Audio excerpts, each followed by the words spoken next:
Welcome, traveler, to a place where myths breathe quietly beneath the fabric of our world. Tonight we slip past the veil of ordinary life and step into Camp Half-Blood, the hidden sanctuary where children of gods train among whispering pines and watchful stars. Perhaps you are already resting in bed, or maybe you are still working beneath the glow of tired neon. But wherever you are, let your mind wander with me into this dream of ancient power and secret refuge. If you enjoy this journey, don't forget to like, share, and subscribe so you can follow us deeper into the cosmos. Imagine a fortress that no traveler's map would ever reveal, a place tucked so quietly into the world that you might pass it every summer and never notice a thing. To mortal eyes, it is nothing more than a stretch of farmland on the northern edge of Long Island, where rows of strawberry plants lie in perfect order beneath the warm sun, where the air carries the faint sweetness of fruit and the salt of the sea. From a distance, you might see a single pine tree standing on the hill, its dark needles trembling in the breeze. It looks ordinary, almost lonely, as if it has been forgotten there for centuries. But that tree and the land it watches over are guarded by something far older than soil or stone.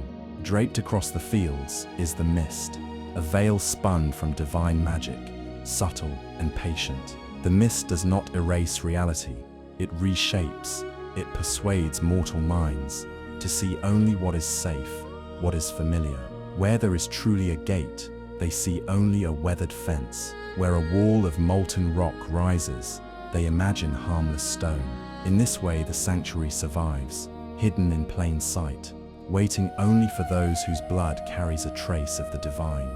And for them, the veil parts. They step through the shimmer and the farm dissolves into something extraordinary.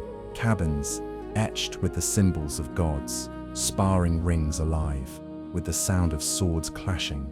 A lake where the reflection of the sky seems deeper than the sea itself. The scent of wood smoke mingles with the tang of bronze, and everywhere is the hum of a place that feels both ancient and alive.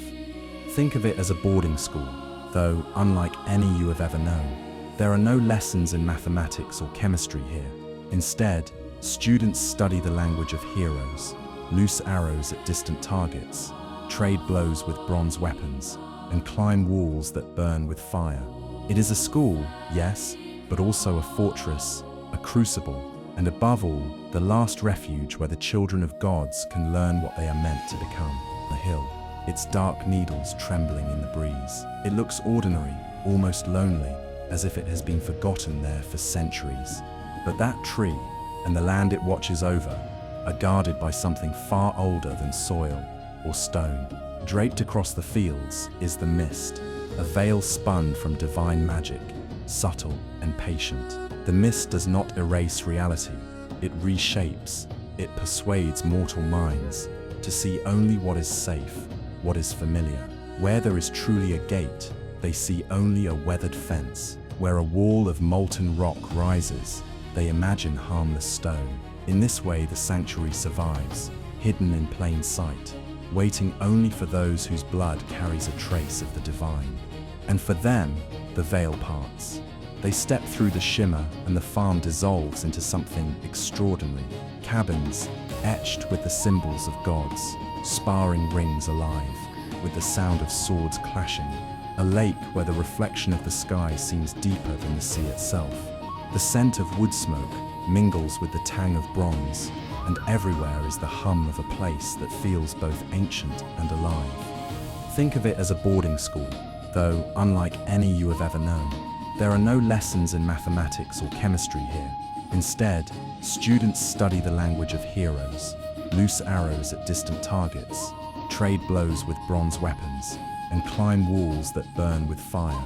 It is a school, yes, but also a fortress, a crucible, and above all, the last refuge where the children of gods can learn what they are meant to become. On the northern edge of Long Island, the land looks harmless, almost idyllic. If you were to arrive on a summer afternoon, you would see rows of strawberry plants stretching across gentle slopes, the soil rich and red beneath the sun. Farmers, or what appear to be farmers, might seem to move quietly between the vines, tending to baskets of fruit, their shapes blurred in the distance. A wooden fence runs along the border of the property, weathered by salt air, creaking faintly in the ocean wind. From the road, nothing feels unusual. The place is so perfectly ordinary that your eyes glide over it without pause, as though there is nothing to notice at all. And that is exactly the point. What conceals this land is the mist, a subtle enchantment as old as the gods themselves. The mist does not shout, it does not blind, it whispers to the mind, convincing it to believe what it expects to see. To mortals, there is no fortress, no camp, no trace of a world waiting beyond. They see strawberries, soil, fences, and trees, nothing more. Even the pine that crowns the hill appears to them as a lonely sentinel of nature, not the anchor of a magical barrier. The mist takes the truth and bends it gently, folding divine reality into the fabric of the mundane. Only those who belong, those whose blood carries the spark of Olympus, can sense the lie. For them, the edges of the illusion shimmer like heat waves rising from asphalt. The air feels thicker, the shadows heavier, as though something vast waits just beyond the edge of vision. If they dare to step forward, to push past the veil, the world reshapes itself in an instant. The fields vanish, the farm dissolves. In its place rises a sanctuary of cabins carved with godly sigils, training grounds ringing with the clash of bronze, and the echo of waves breaking against a hidden shoreline. From the outside, Camp Half-Blood is invisible. To mortals, it is nothing but another patch of farmland among many. Yet to those who carry the truth within them, the farm is not a farm at all. It is the mask of a fortress, the disguise of the last refuge. The ordinary is only a surface, a carefully woven curtain, and behind it waits the place where myths still breathe. If the outer veil of mist is the curtain, then the true wall of Camp Half-Blood is something far stronger, far more personal. At the very crest of Half-Blood Hill stands a pine tree, its needles dark against the sky, its roots gripping the earth like the fingers of a guardian, refusing to let go. To a mortal passerby, it is only a tree, old and lonely, perhaps no different from any other pine that grows along the coast. But to those who know, to those who belong, it is Thalia's pine, a monument born of sacrifice, and the keystone of the barrier that protects the camp. Long ago, Thalia Grace, daughter of Zeus, made her last stand on that hill. Pursued by monsters, exhausted from battle, she fought until her body could bear no more. With her final breath, she chose not to surrender, but to protect her friends. In that moment, her father's power answered. Instead of death, her spirit rooted itself into the earth, transforming into the pine tree that still stands watch today. It is not just bark and needles, it is her will, her courage, her refusal to yield. That essence radiates outward, weaving into the mist, strengthening the illusion and hardening it into a shield. Yet even Thalia's pine was not unbreakable. For years it held the line, keeping monsters at bay, but all magic can be tested. There came a time when the tree was poisoned, its strength withering, and the camp's defenses began to falter. The veil rippled thin, quakes of weakness spreading across the border, and creatures of nightmare pressed closer. It was then that the golden fleece was brought to Camp Half-Blood, draped gently across the pine's branches. The golden fleece, a relic older than memory, is no ordinary artifact.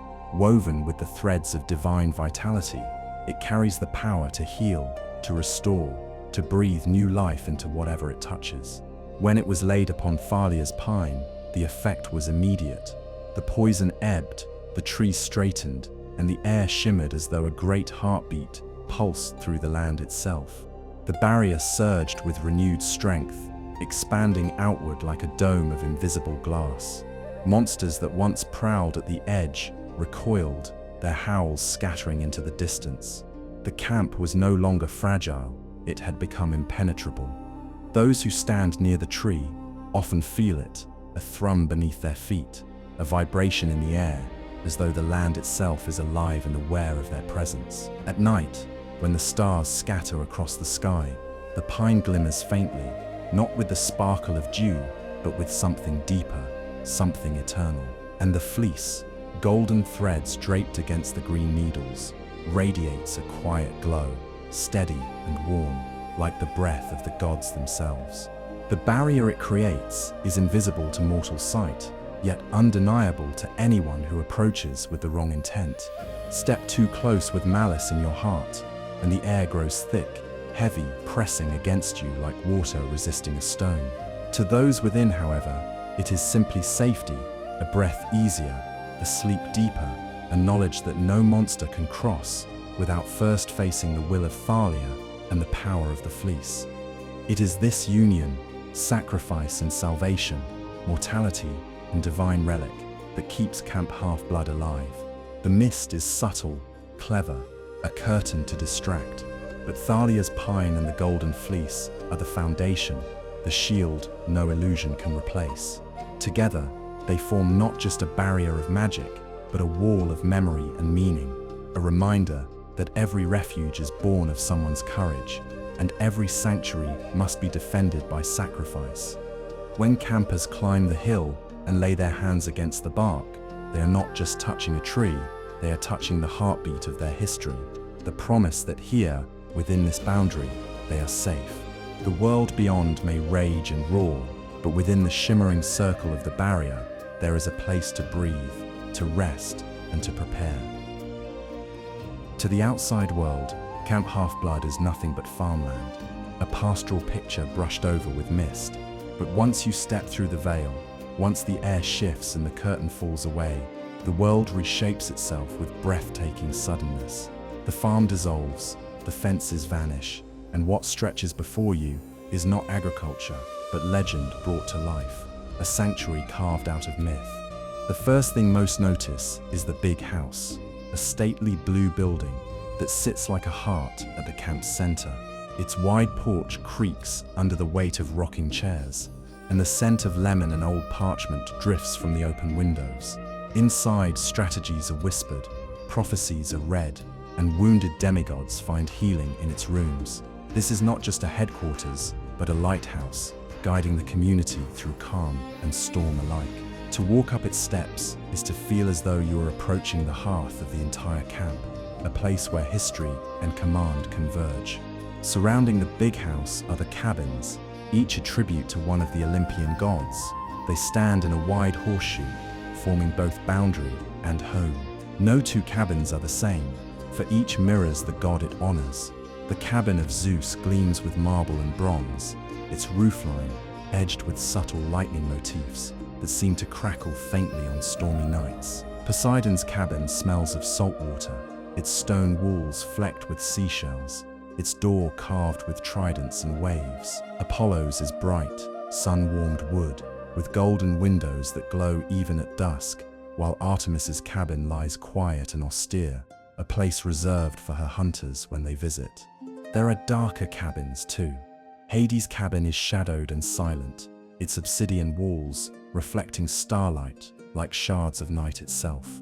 Hermes' cabin, by contrast, is bustling and crowded, packed with children who have no cabin of their own or who belong to the messenger god, its graffiti-scribbled walls humming with mischief and laughter. Each cabin is a world, a small universe where divine heritage takes shape in stone and timber, and together they form the living spine of the camp's society.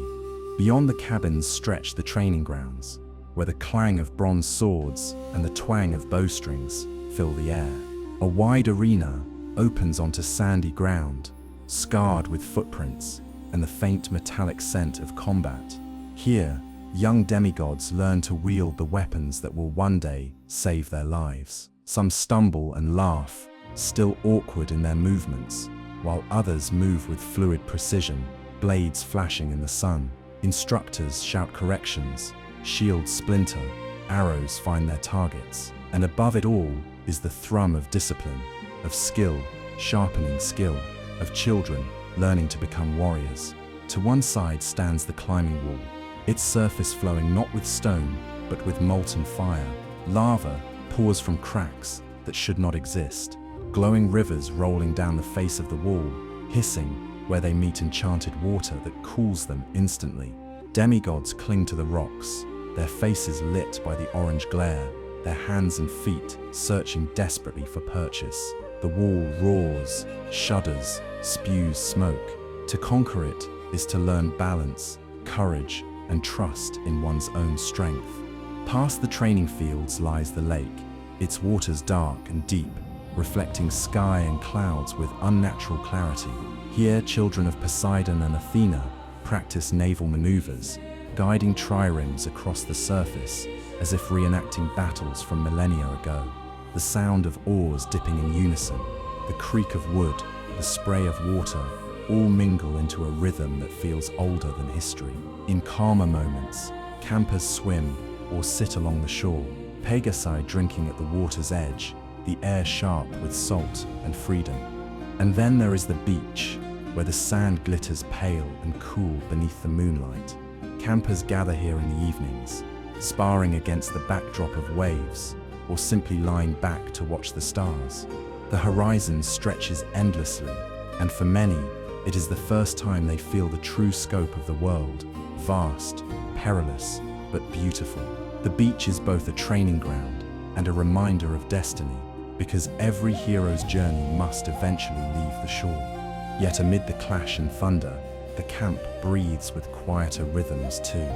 At mealtimes, the pavilion hums with voices as campers sit beneath the open sky, their plates heaped with food. Before anyone eats, however, each offers a portion to the gods, scraping a piece of meat or bread into the central fire. The flames flare, sparks rising into the night, carrying the offering skyward. In those moments, no matter the rivalries between cabins, a hush settles, as if every demigod remembers their connection to something greater than themselves. Wander deeper, and you'll find the forge, where the children of Hephaestus hammer away at molten metal, sparks leaping in showers of orange and gold. The air hums with heat and the rhythmic pound of hammers, each strike forging more than a weapon. It forges identity, purpose, legacy. Beside them, new designs are sketched, old machines repaired, and in the glow of firelight, you can almost believe that the past and future are both being built at once. Every corner of Camp Half-Blood carries its own texture, the smell of strawberries drifting in from the fields, the sound of laughter, and sparring blending like two notes of the same song. The sight of Pagatia lifting into the sky with wings of silver light. It is a hidden world, yes, but also a living one, pulsing with the heartbeat of myth. To step inside this sanctuary is to feel as though you have crossed a threshold between the ordinary and the eternal. One moment you are among mortals, the next you are among heroes in training. And once you have seen it, once you have heard the clang of swords, breathed the salt air, and watched the cabins glow with divine emblems, you cannot mistake it for anything else. Camp Half-Blood is not an illusion. It is a reality that exists beside our own, waiting patiently for those who are meant to find it. Even after you've walked past the cabins, heard the clang of bronze, and watched the glow of the forge, it takes a moment for the truth to settle. Camp Half-Blood is not merely a school. It is not even just a fortress. It is the last refuge for those who carry the burden of being both mortal and divine. In the mortal world, demigods are misfits. They stumble through classrooms where their dyslexia makes every page a battlefield. They fidget in hallways, their quick reflexes dismissed as distraction, their restlessness mistaken for rebellion. They frighten their families with unexplainable accidents, shadows at the window, creatures no one else can see. Out there, their differences mark them as broken. But here, those same differences are understood as signs of power. What made them outcasts in the mortal world becomes their armor inside the camp. At mealtimes, the pavilion becomes a ritual of belonging. Every camper offers the first bite of their food to the central fire, and the flames leap up as if hungry for the devotion. For a heartbeat, silence falls, and the campers' faces, some young, some hardened by battles already fought, glow in the light. They are reminded that the gods watch, however distantly, and that even in their absence, the children are not abandoned. The act is simple, almost ordinary, but it binds the camp together. When night falls, the fire burns lower, and voices rise around it. Laughter mingles with stories told in hushed tones. Promises are made, rivalries momentarily forgotten. Somewhere in the distance, a Pegasus wickers, the forge sighs to sleep, the ocean whispers against the sand. For all its training and discipline, Camp Half-Blood is also a home. It is the only place where demigods can sit by a fire without fear of what hunts them in the dark. That is the secret heartbeat of the camp. It turns fear into strength, loneliness into belonging. Each cabin, each sparring match, each offering to the flames is not just practice for war, it is preparation for life. Because sooner or later, every camper will leave the safety of the barrier, step into a world that does not believe in them, and face creatures that want them destroyed. The camp does not shield them from this truth, it teaches them to endure it. So Camp Half-Blood becomes more than refuge, it becomes a crucible. The strawberries that grow sweet on its fields hide the taste of ash and blood that would otherwise follow these children everywhere. The cabins are not just shelters, but symbols that even the smallest god claims a part of them. The rituals, the training, the nightly fire, all of it reminds them that they are not alone, that even in their struggle, they belong to something larger. Outside, the modern world hums with traffic, skyscrapers, and screens. But here, beneath the veil, time feels ancient. Here, children of gods find a place to breathe, to laugh, to train, to prepare. They are not students, not quite soldiers, but something in between, heroes waiting to be forged. And in the quiet hours, when the fire dwindles and the stars shimmer above the pine on Half-Blood Hill, every camper knows the truth. This is the only home that will ever truly understand them. This is the last refuge. From a distance, there are only neat rows of strawberry plants stretching across the slope, glistening in the light as though kissed by the sea breeze.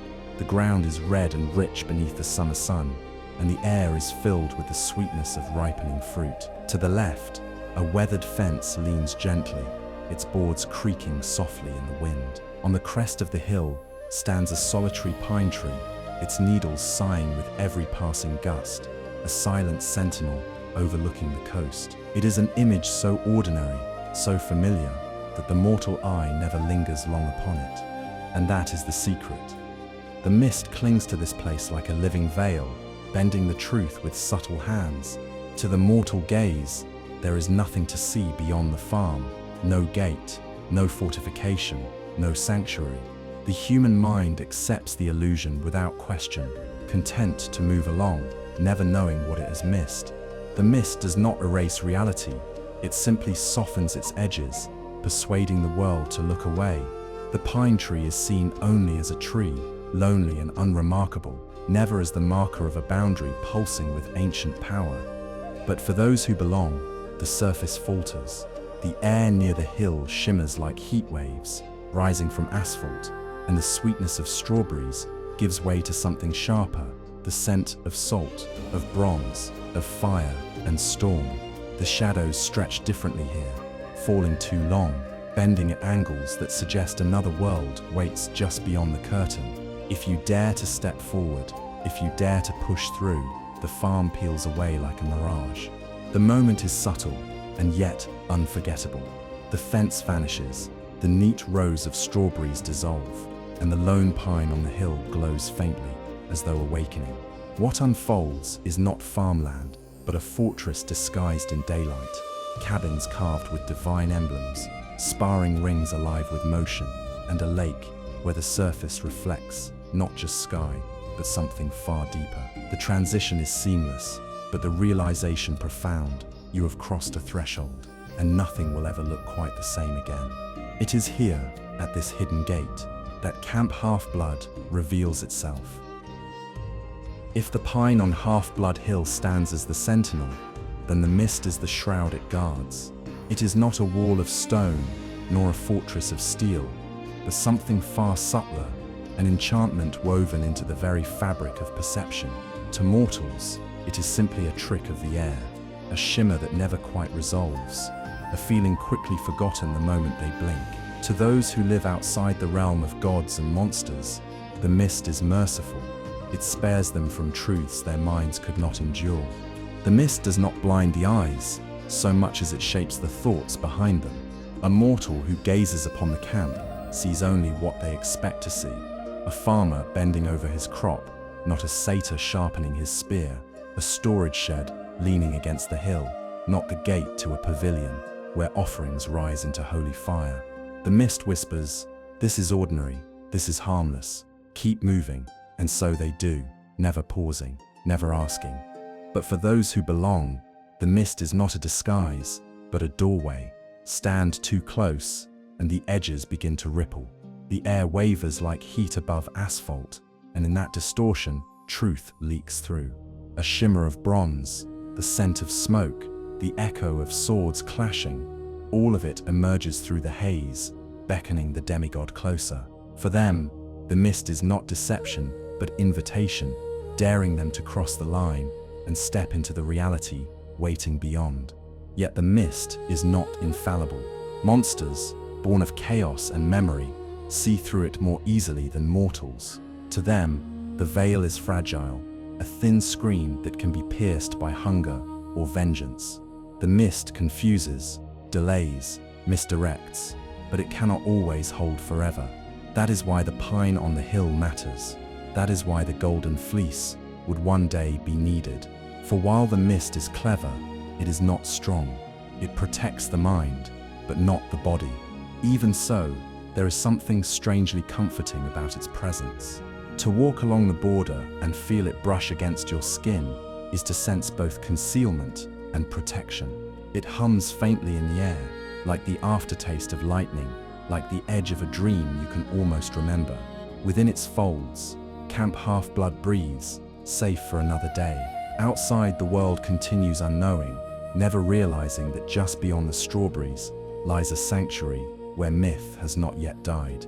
The mist is the first layer of safety, the first test of belonging. Step past it, and you do not return unchanged. Step past it, and you discover that the ordinary world was never as solid as you believed. At the crown of Half-Blood Hill, rising above the shimmer of the mist, stands a pine tree that is anything but ordinary.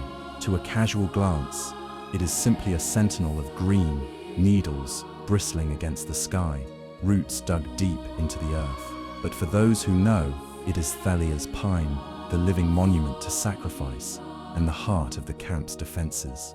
The story is whispered to every new arrival, not as legend, but as memory. Years ago, the Thalia Grace, daughter of Zeus, fled toward the camp with monsters snapping at her heels. She was still young, still learning her strength, but even then she fought with fury, buying time for her friends to escape. On that hill, bloodied and exhausted, she made her final stand. Alone, she faced the swarm until her body could bear no more. It should have been her end. Yet in that moment, her father's power answered, not with lightning, not with thunder, but with transformation. Instead of letting her fall, Zeus allowed her spirit to take root in the earth, becoming the pine tree that still crowns the hill. It is not bark and wood alone, but willpower woven into matter. The air around it hums faintly, as if her courage still radiates outward, stiffening the mist, hardening the barrier. For years, that tree alone held back the tide of monsters, a single soul standing guard against chaos. Campers walking past often pause to touch its trunk, and when they do, they swear they feel warmth beneath the bark, a pulse that beats faintly in rhythm with their own. But even the strongest magic can falter. Time passed, and the pine was poisoned, its vitality seeping away. The barrier flickered, and fear spread through the camp like smoke. Monsters pressed closer, sensing weakness, and for the first time in years, Camp Half-Blood trembled.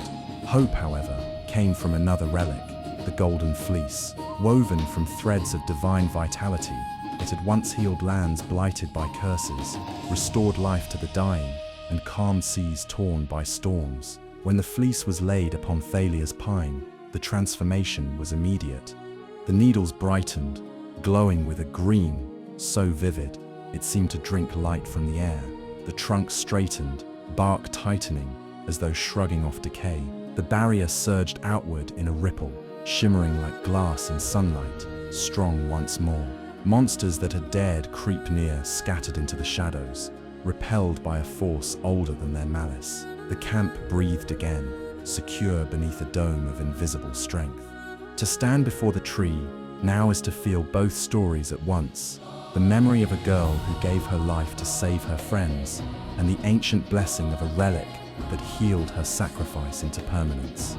Together, they form more than defense.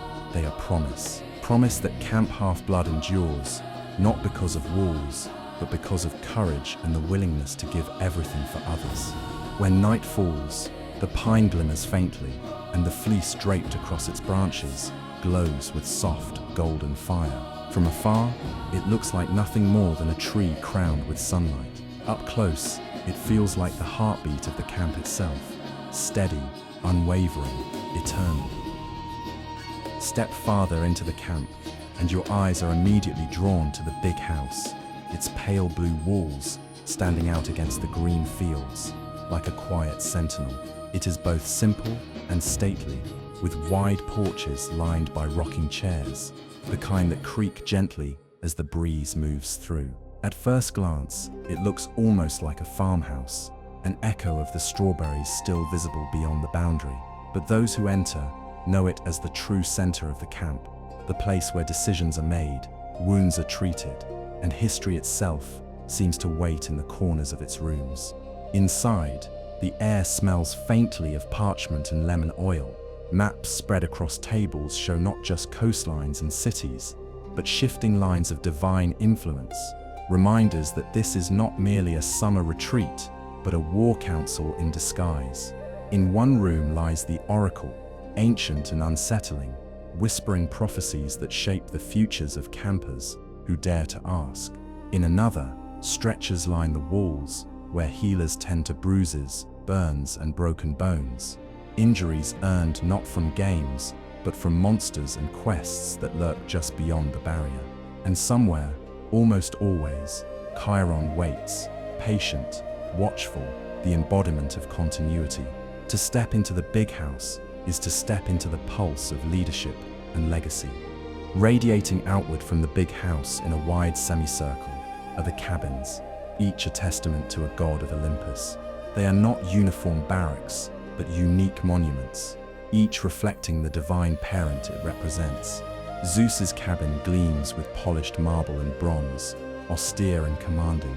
Poseidon's carries the scent of salt, seashells embedded in its stone, its windows open to the breeze. Athena's is orderly and symmetrical, carved with owls and olive branches, a sanctuary of thought. Aches bristles like a fortress, its door scarred and battered, as though it has seen battles of its own. There is beauty here as well.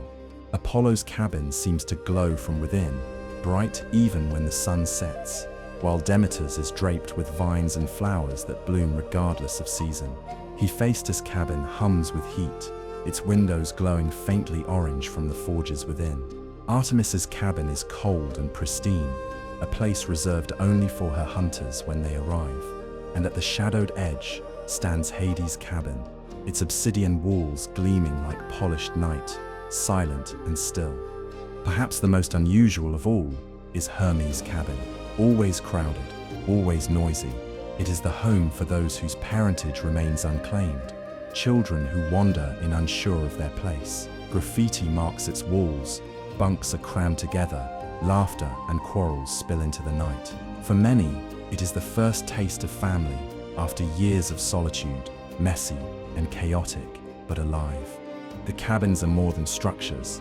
They are identity made visible, heritage given shape.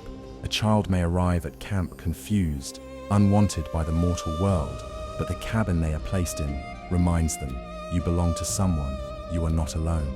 Rivalries flare here. Yes, Ares glaring across the fire at Athena, Apollo trading boasts with the hunters of Artemis. But so do alliances, friendships, even love. Each cabin is a hearthstone, and together they form the community that turns a scattered collection of children into something resembling a family. At night, when the camp grows quiet, the cabins glow softly under the stars, their windows lit with warm light. From a distance, it looks like a village carved from myth, each house humming with divine essence. To walk among them is to feel the weight of stories stretching back millennia, and the promise that these children will add new chapters to those sagas. The big house holds the mind of the camp, the cabins hold its heart. Between them, the camp is not just a sanctuary, it is a home. The heartbeat of Camp Half-Blood is not only in its cabins or its big house, but in the rhythm of training that echoes across its fields. To walk past the sparring rings is to hear a symphony of steel, bronze swords clashing, shields shuddering, the sharp whistle of arrows loosed into the air. Dust rises from the sandy arena, carrying with it the heat of effort and the determination of youth. Here campers test themselves, not against imagined opponents, but against one another, sharpening skill with every swing. Some stumble, laughing through their failures. Others move with frightening precision, their faces already set with the weight of destiny. Beyond the arena lies the archery range, where targets stand at increasing distances, each one scarred with countless arrows. The air smells faintly of wood and feathers, punctuated by the snap of bowstrings. Apollo's children stand tall here, eyes glinting in the sun as they loose shafts that whistle true. Beside them, others try, learn, miss, and try again. In the silence between volleys, you can almost hear the focus settle, a collective breath drawn as if the camp itself were exhaling through their lungs. Then there is the climbing wall, a terror and a marvel all its own. Lava gushes in glowing streams down its rocky surface, bubbling and spitting sparks into the air. Water cascades from the opposite side, turning steam into ghostly veils. Campers cling to the shifting rock, faces lit by the orange glow, fingers reaching desperately for a grip. The wall shakes, rumbles, belches smoke, demanding balance as much as strength. To conquer it is to conquer fear itself, and those who fall are caught safely by the magic woven into the ground, reminded that defeat here is only rehearsal for triumph later. Close by, the Pegasi stables are filled with the sound of wings shuffling, hooves striking softly against the earth. The creatures snort and toss their manes, feathers glistening silver in the light. Campers learn to saddle them, to ride with care, to trust in the bond between rider and steed. When a Pegasus takes flight, the world tilts, and the camp below becomes a miniature of itself. Cabins like toys, the sea like glass. For many, this is the first time they feel truly free, the air rushing past, as though the sky itself were welcoming them home. And then there is the forge, where the children of Hephaestus hammer at anvils glowing red. Sparks leap into the air like fireflies, and the clang of hammers rings across the camp in steady rhythm. Weapons are born here, blades that gleam with divine metal, shields etched with protective runes, armor fitted not just for battle, but for identity. The forge smells of smoke and oil, heat radiating outward like the breath of some great mechanical beast. To watch a camper lift a sword they have crafted themselves is to see a spark of pride that no monster can ever extinguish. Amid all this training and toil lies something softer. The strawberry fields, rows of vines roll across the land, tended not only by mortal hands, but by satyrs and children of Demeter. The fruit ripens sweet and red, harvested in baskets that seem to refill almost magically. It is more than food, it is the camp's lifeblood, its disguise, its commerce with the outside world. Restaurants across New York buy the berries without ever knowing that their sweetness is nourished by divine soil, hidden in plain sight. Together, the training grounds and strawberry fields capture the balance of Camp Half-Blood, discipline and nourishment, combat and peace. It is a place where every drop of sweat, every spark of fire, every seed planted contributes to the same truth. This camp is not just a refuge, It is a crucible where heroes are forged, even in the quiet labor of tending vines. When the day draws to a close, the camp settles into a rhythm that feels older than memory. The clang of swords fades, the forge grows quiet, and the strawberry fields shimmer beneath the last light of the sun. From the hill, the pine glows faintly, the golden fleece draped across its branches like a crown of sunlight. Mist curls at the borders, humming softly, a constant reminder that safety here is both fragile and eternal. It is easy, in such moments, to forget the world outside, to imagine that Camp Half-Blood has always been here, that it will always remain untouched by time. But those who know understand that every part of this place is built upon sacrifice and survival. The mist, delicate but unyielding. The pine, rooted in courage. The cabins, bearing the weight of divine lineage. The training grounds, echoing with determination. The fields, sweet with fruit that sustains. Together they weave a sanctuary no wall of stone could equal. A living fortress held together by magic, memory, and will. To walk its grounds is to feel protected, yes, but also to feel prepared. Every tree, every stone, every spark from the forge whispers the same truth. You are not safe because danger has been banished. You are safe because others have stood before you, and because you too will one day stand for someone else. Camp Half-Blood is the last refuge, but it is not meant to be a hiding place. It is meant to be a beginning. Here, children of gods learn not only who they are, but who they might become when the world beyond demands their courage. And so, as the camp exhales beneath the stars and the pine watches silently from the hill, the story deepens. For a fortress is more than its walls, and a sanctuary more than its boundaries. Inside this hidden world lies a society of its own, leaders, rivalries, alliances, and laws that shape life as much as any sword or shield.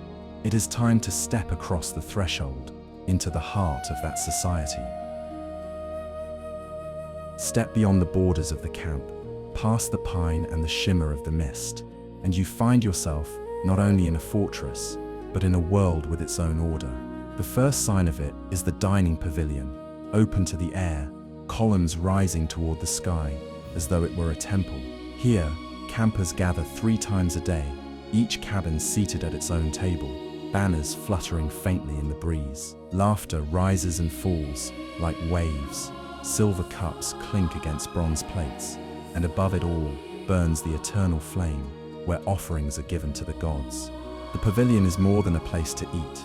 It is the heart of the camp's rhythm, where belonging and division live side by side. Children of Zeus sit apart from those of Poseidon. Athena's brood lean close in whispered conversations, while Hermes' crowded table bursts with chatter and mischief. Rivalries spark here as easily as friendships do, sharpened by teasing and softened by the comfort of shared ritual. And when a camper scrapes part of their meal into the fire, silence briefly falls. The flames leap upward, reminding everyone that no matter their quarrels, they remain bound by the same divine thread. At night, the pavilion changes mood. The glow of the fire spills outward, painting faces with flickering gold. Voices rise in song, fall in whispers, or burst in laughter. Stories of quests half remembered and dangers narrowly escaped mingle with the steady crackle of wood, giving way to flame. The sound of clashing swords from the training grounds has faded, leaving only the hum of community. Law and order breathe here, but so does humanity. The seating arrangement itself becomes a map of society. Each cabin has its table, and with those tables come invisible borders. Iares' children boast loudly, challenging anyone to outdo them. Athena's sit straighter, their conversations sharper, weighed with plans. Apollo's hum melodies between bites. Demeter's share fruit and bread with gentle ease. And Hermes' table, always overflowing, is a mix of mischief, laughter, and newcomers still waiting to learn who claims them. Even without a word, the pavilion shows the fault lines of heritage and hierarchy. But it also shows resilience. In moments of celebration, those same borders blur. Victories in Capture the Flag are cheered by every table. A brave act on a quest earns nods of respect, even from rivals. Around the fire, bonds stretch across lineage, forming friendships the gods themselves might never have imagined. The pavilion, in its simple cycle of meals and offerings, reflects both the divisions and the unity of camp life. Through its columns, you glimpse more than a dining hall. You glimpse a small society, one alive with laughter and rivalry, loyalty and doubt. A society, imperfect, contentious, yet bound together by fire, ritual, and survival. Camp Half-Blood is not merely a fortress hidden by mist. It is a community, learning each day to balance pride with belonging and rivalry with the need to stand as one. Every society, no matter how small or hidden, needs anchors to keep it from falling into chaos. At Camp Half-Blood, those anchors are not thrones or crowns, but two figures whose presence defines its boundaries. One is a god, diminished yet still formidable. The other is a teacher, immortal and patient, whose wisdom has guided heroes for millennia.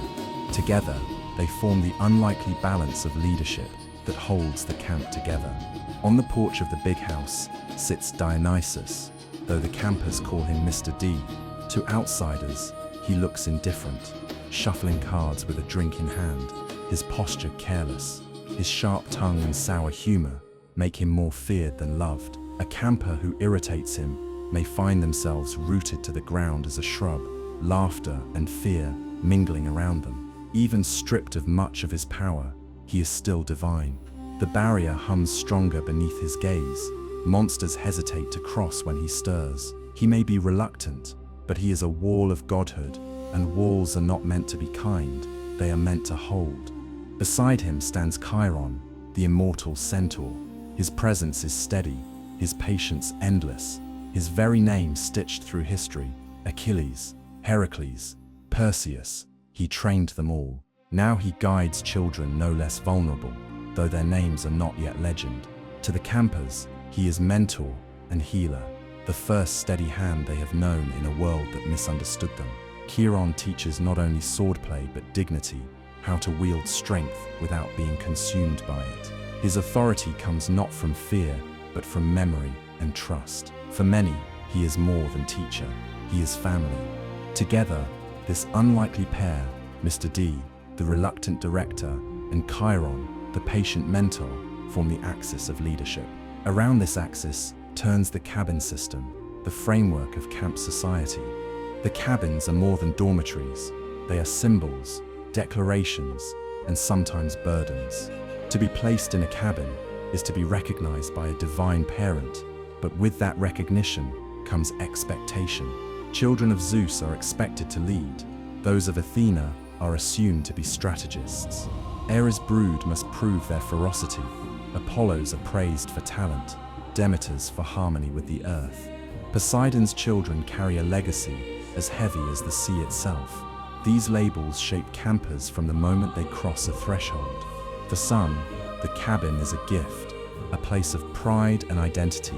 For others, it is a burden, a constant reminder of a heritage they never asked for. Rivalries flare across these lines. Zeus's children scoff at Athena's for hiding behind plans, while Athena's dismiss Ares as brutes. Apollo's radiant heirs boast loudly, while Artemis's hunters answer with cold disdain. Around the pavilion, such tensions flicker in the firelight, simmering beneath laughter and ritual. Then there are those who fall outside recognition. The Hermes cabin, always crowded and noisy, gathers both Hermes' own children and the unclaimed. For these campers, the cabin is both refuge and reminder. Amid mischief and chatter, doubts whisper in the dark. Does my parent care? Will I ever be claimed? Hermes' cabin is both habit and ache, belonging and neglect. The system mirrors Olympus itself, power concentrated in some, absence haunting others. It reflects divine rivalries, politics, and pride. And yet, within the camp, this hierarchy softens. Children quarrel, but they also form friendships across lines, alliances the gods themselves might never imagine. The social map shifts constantly, redrawn at every meal, every game, every shared quest. This is the paradox of the cabin system. It divides even as it unites, burdens even as it shelters. Without it, the camp would be only scattered children huddled behind walls. With it, they become a society, flawed, fractious, but real. And in a world that hunts them relentlessly, even imperfection can be a shield stronger than bronze. No system lasts unchanged, and even within the ordered semicircle of cabins at Camp Half-Blood, there are silences that speak louder than noise. Some cabins stand as monuments rather than homes, exceptions that remind every camper that the system reflects not only belonging, but absence. The most striking of these is the cabin of Hera, queen of the gods. Its walls are immaculate, its roof gleams in the sun, and its doorframe is polished with care. Yet no laughter drifts from within, no footsteps echo in its halls, for Hera bears no children, and her cabin remains a shrine, not a dwelling. To walk past it is to feel the weight of power without presence, an empty throne in a society otherwise brimming with life. Another is the cabin of Artemis. Unlike Hera's, it does not represent absence so much as exclusivity. Artemis bears no demigod children, yet her hunters, immortal maidens sworn to her service, sometimes visit the camp. In those times, the cabin fills briefly with cold light and whispered vows, only to fall silent again when they depart. For the rest of the year, it stands pristine and untouched, a reminder that not every god grants their children, or their followers, a permanent place within this community. Even cabins that do house children reflect inequality. The cabin of Hades is small and shadowed, its obsidian walls swallowing torchlight. Its inhabitants are few, often regarded with unease. Their lineage carries stigma, feared for their connection to death, distrusted for the weight of power they might inherit. While the children of Zeus or Athena inspire respect, those of Hades endure suspicion. Their cabin may not be empty, but its atmosphere speaks of isolation all the same. These exceptions expose the fractures within the system. Recognition is not equal, and belonging is not guaranteed. For the unclaimed, for those of minor gods, the message has long been clear. The camp was built in the image of Olympus, and Olympus is a hierarchy that does not bend easily. The result is resentment that festers in quiet corners. Whispers of unfairness ripple across bunks at night. Why should some have grand halls, while others sleep crammed into corners? Why should my worth be measured by the pride or neglect of a parent I have never met? It was this tension that eventually gave rise to reform, driven by the voice of Percy Jackson. After the Titan War, standing in the shadow of devastation, Percy demanded change. His condition for accepting the god's reward was simple yet revolutionary. Every god, great and small, must have a cabin, and every child must be acknowledged.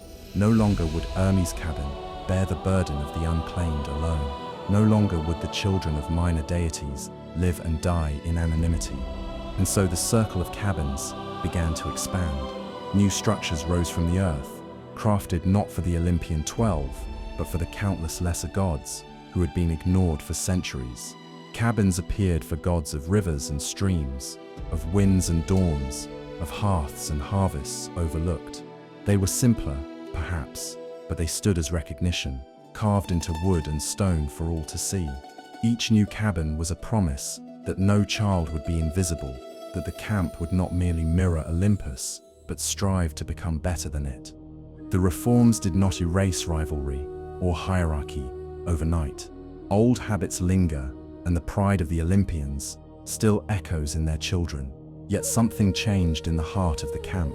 The empty shrines became less painful, the overcrowded bunks less oppressive. A sense of fairness, however fragile, began to take root.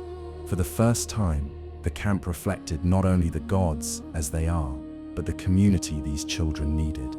In this way, the exceptions and reforms of the cabin system tell a story of growth. They reveal a society willing to question itself, to expand, to acknowledge that belonging should not be a privilege, but a right. And for the demigods who once felt unseen, The new cabins are not just buildings, they are proof that even in a world shaped by divine politics, change is possible, and that here, at least, every child of the gods can finally find a place to call home. No society is free from conflict, and Camp Half-Blood is no exception. Rivalries simmer here, like embers beneath the surface, sometimes sparking into flame during competitions, other times glowing quietly in whispered remarks across the dining pavilion. The cabins may form a circle of unity, but within that circle lie tensions as old as Olympus itself. The most famous, and perhaps most predictable, rivalry is between the children of Ares and Athena. To Ares' brood, strength is the only measure that matters. They live for combat, for proving dominance in the arena, for the simple rule that the strongest should lead. To Athena's, such thinking is reckless, short-sighted, even dangerous. They argue that battles are won not only with muscle, but with strategy, patience, and precision. To Ares' children, Athena's are cowards, hiding behind plans. To Athena's, Ares' children are brutes, wasting their gifts. Their clashes are loud, often physical, and nearly constant, whether in Capture the Flag, in sparring practice, or even in casual arguments around the fire. Yet, strangely, these fights also push both cabins forward, sharpening their skills, ensuring that neither grows complacent. Other rivalries run quieter, but cut just as deep. Apollo's children, radiant with healing, music, and archery, often find themselves at odds with the hunters of Artemis when they visit. Though they share divine lineage, their outlooks could not be more different. Apollo's children thrive on brightness, creativity, and self-expression. Artemis's hunters embody discipline, silence, and a vow of eternal detachment. Around the pavilion, the playful boasts of Apollo's sons sometimes meet the cold disdain of Artemis's maidens. Their rivalry is not explosive, but it is unmistakable, a clash of light and shadow within the same family tree. Tensions exist elsewhere too. The children of Hades, though few, are often met with unease. Their connection to death, to shadows, and to the afterlife makes them outsiders. While not openly scorned, they are watched, sometimes avoided, their very presence reminding others of mortality. Rivalries with Hades' children are rarely loud, but they manifest in subtler forms: hesitation to partner in training, reluctance to sit too close at meals. It is isolation born not from choice, but from fear. Yet the camp is not built on conflict alone. For every rivalry, there is an alliance, partnerships that grow naturally out of shared strengths and common goals. The children of Hephaestus often work alongside Demeter's brood, one forging tools, the other nurturing the land. Together, they craft not only weapons but balance, fire and earth, creation and growth. Hermes' children, with their quick wit and boundless energy, find easy allies in Apollo's, their mischief blending with humor and song. Some alliances form less from tradition and more from necessity, forged in the crucible of quests, where survival depends on cooperation. These rivalries and alliances shape the daily rhythm of the camp. During meals, they influence who leans close in whispered conversation and who glares across the fire. During games, they dictate strategies, who teams up with whom, who refuses to fight side by side. Even in training, a sparring match is rarely just practice. It is a reflection of grudges carried from the pavilion, or of friendships born in laughter after a long day. The great competitions like Capture the Flag become stages where these tensions ignite fully. Ares and Athena's rivalry plays out in full view as brute force collides with calculated tactics. Apollo's precision archery meets Artemis's silent hunters in the forest shadows. Ares' tricksters slip between alliances, sometimes aiding one team, sometimes betraying it, always leaving chaos in their wake. What to an outsider might look like children playing is in truth the rehearsal of Olympus's eternal quarrels in miniature. And yet, for all the friction, there is a deeper truth. When danger breaches the barrier, when monsters test the camp's defenses, the rivalries vanish. Children who scowled at one another over dinner stand shoulder to shoulder on the battlefield. And Aethel's strength and Athena's strategy, Apollo's brightness and Artemis's silence, Hephaestus's fire and Demeter's earth, all fuse into one defense. The grudges dissolve, at least for the moment, replaced by the knowledge that survival requires unity. This is the paradox of Camp Half-Blood society: fractured within, united without. Rivalries sharpen skill, alliances weave trust, and together they create a community that is both contentious and resilient. It is a mirror of Olympus, reflecting the gods' eternal quarrels, but it is also something more. For here, in the laughter and the shouting, the plotting and the sparring, lies the first taste of identity for children who have long lived in the margins. Rivalries define them, alliances sustain them, but it is the camp itself that gives them a society to call their own. By the time a newcomer settles into their first night at Camp Half-Blood, the truth becomes clear. This place is not only a refuge hidden behind the mist, but a society with its own rules, tensions, and fragile bonds. Every meal at the pavilion, every rivalry sparked on the training field, every whispered alliance in the firelight reflects a community that mirrors Olympus in its quarrels, yet strives to be more human in its care. At its heart stand Dionysus and Chiron, two leaders as mismatched as night and day. Dionysus is bitter, irritable, a god bound to a duty he never wanted, yet his reluctant presence strengthens the barrier and commands respect. Chiron is patience incarnate, the steady mentor whose guidance carries the memory of centuries. Together, they embody the paradox of leadership, one a wall of divine authority, the other a gentle hand of wisdom. Around them, the cabins define belonging. For some, a cabin is pride and recognition, a tangible claim from their parent. For others, it is a burden, a label that carries expectations impossible to escape. And for those long left unacknowledged, reforms reshaped the circle. Percy Jackson's demand for cabins for every god widened the camp's heart. At last, even children of minor deities could find a door with their name written upon it. Still, imperfections remain. Rivalries flare, ours against Athena, Apollo's children against the hunters of Artemis. The shadows of Hades brood, lingering on the edge of trust. Yet when danger presses at the barrier, the quarrels fall silent. Swords are raised together, strategies merge, and the society that bickers by day becomes one body at night. Conflict sharpens them, but solidarity defines them. This is the essence of Camp Half-Blood: fractured, yet resilient, contentious, yet fiercely protective. It is not perfect, nor peaceful, but it is real. For children who have lived on the margins, chased by monsters and ignored by mortals, such reality matters more than perfection.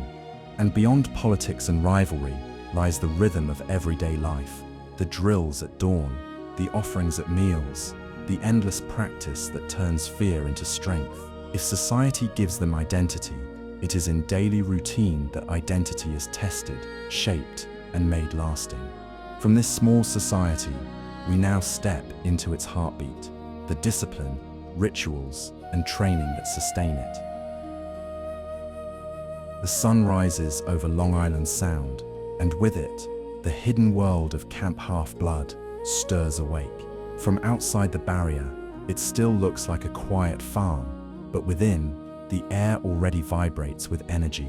The faint crash of waves mingles with the creak of cabin doors, the shuffle of sandals on grass, and the first calls of counselors, reminding sleepy campers that dawn is not for dreaming, it is for training.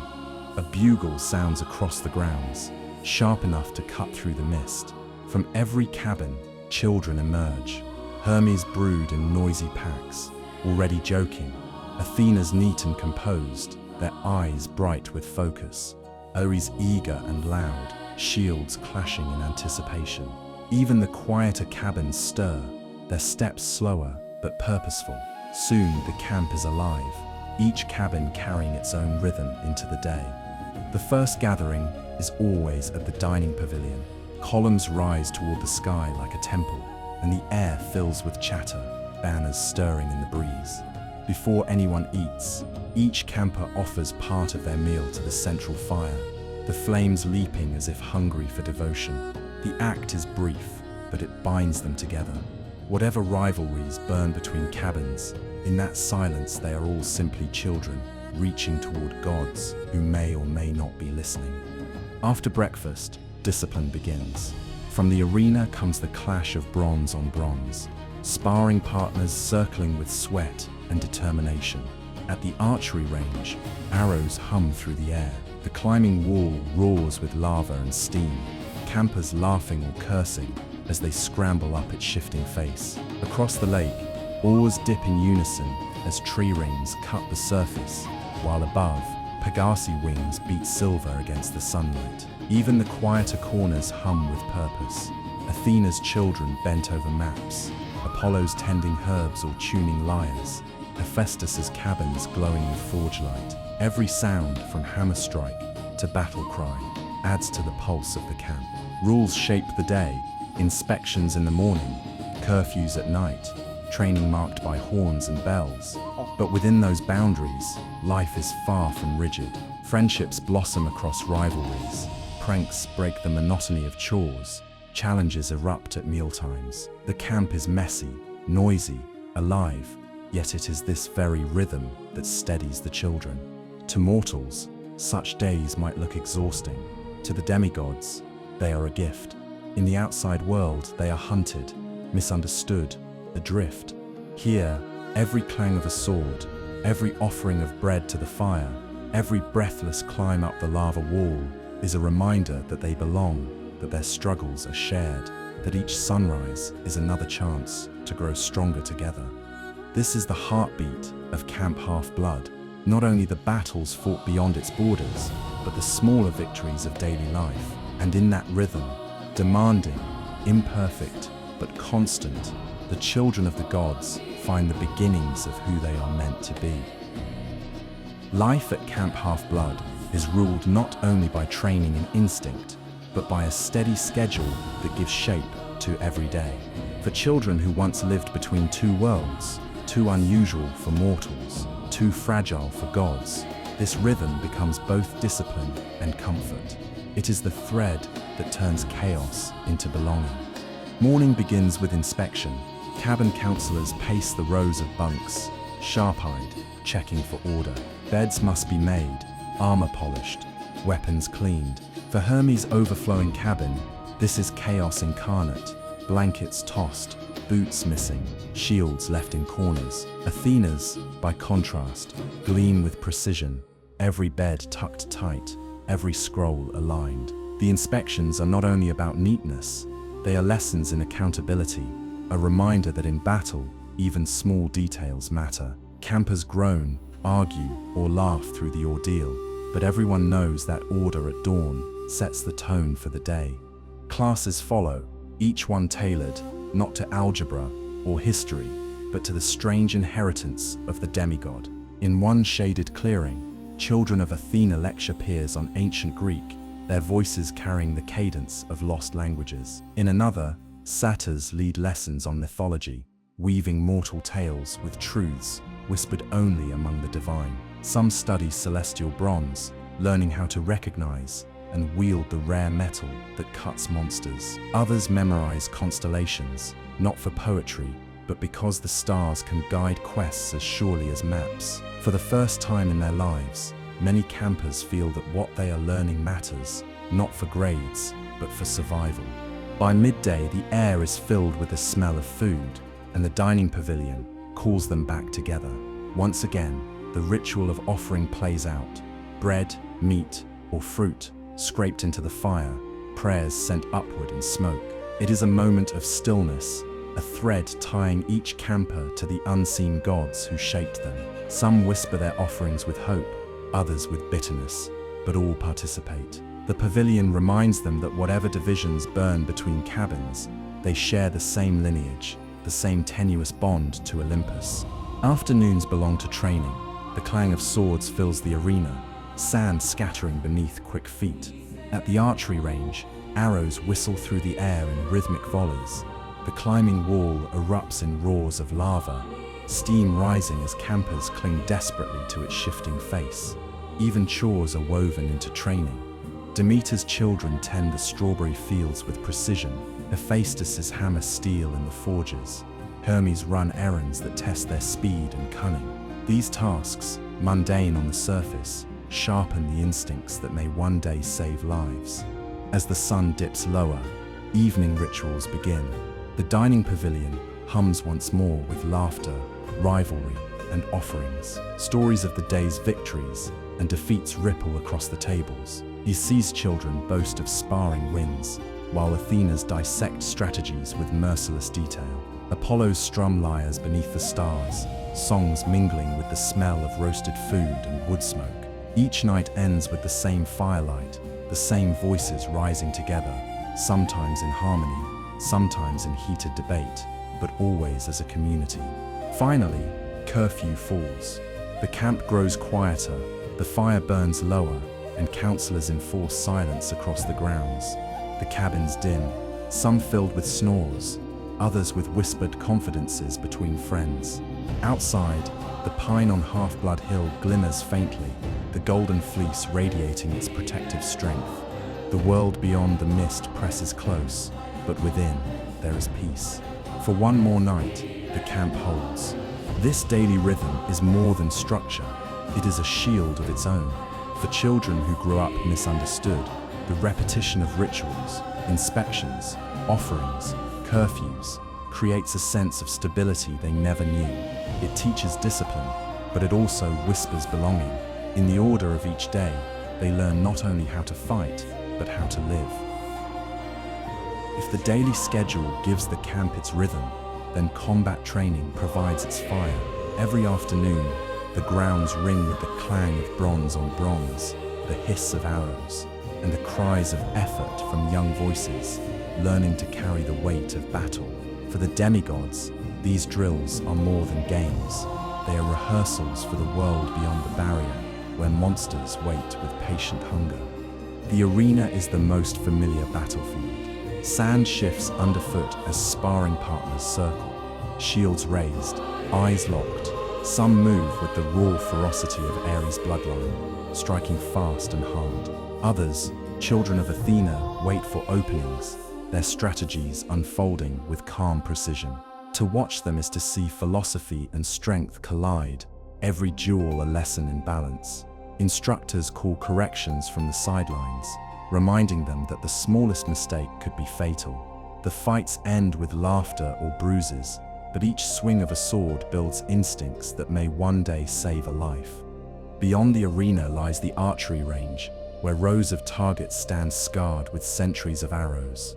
Apollo's children shine here, loosing shafts that whistle true, their movements almost a dance. Yet even those who miss their marks learn resilience, knocking arrows again and again until the bow feels like an extension of their arm. The air hums with focus, broken only by the snap of bowstrings and the occasional triumphant cheer when a bullseye is struck. For those who crave greater challenge, there is the climbing wall, alive with lava and steam. Molten rock gushes down its surface, turning stone into a living obstacle. Campers scramble upward, faces lit by the glow, hands searching desperately for purchase. The wall shakes, belches smoke, demands courage as much as strength. Most fall at least once, tumbling into enchanted nets that soften their landing.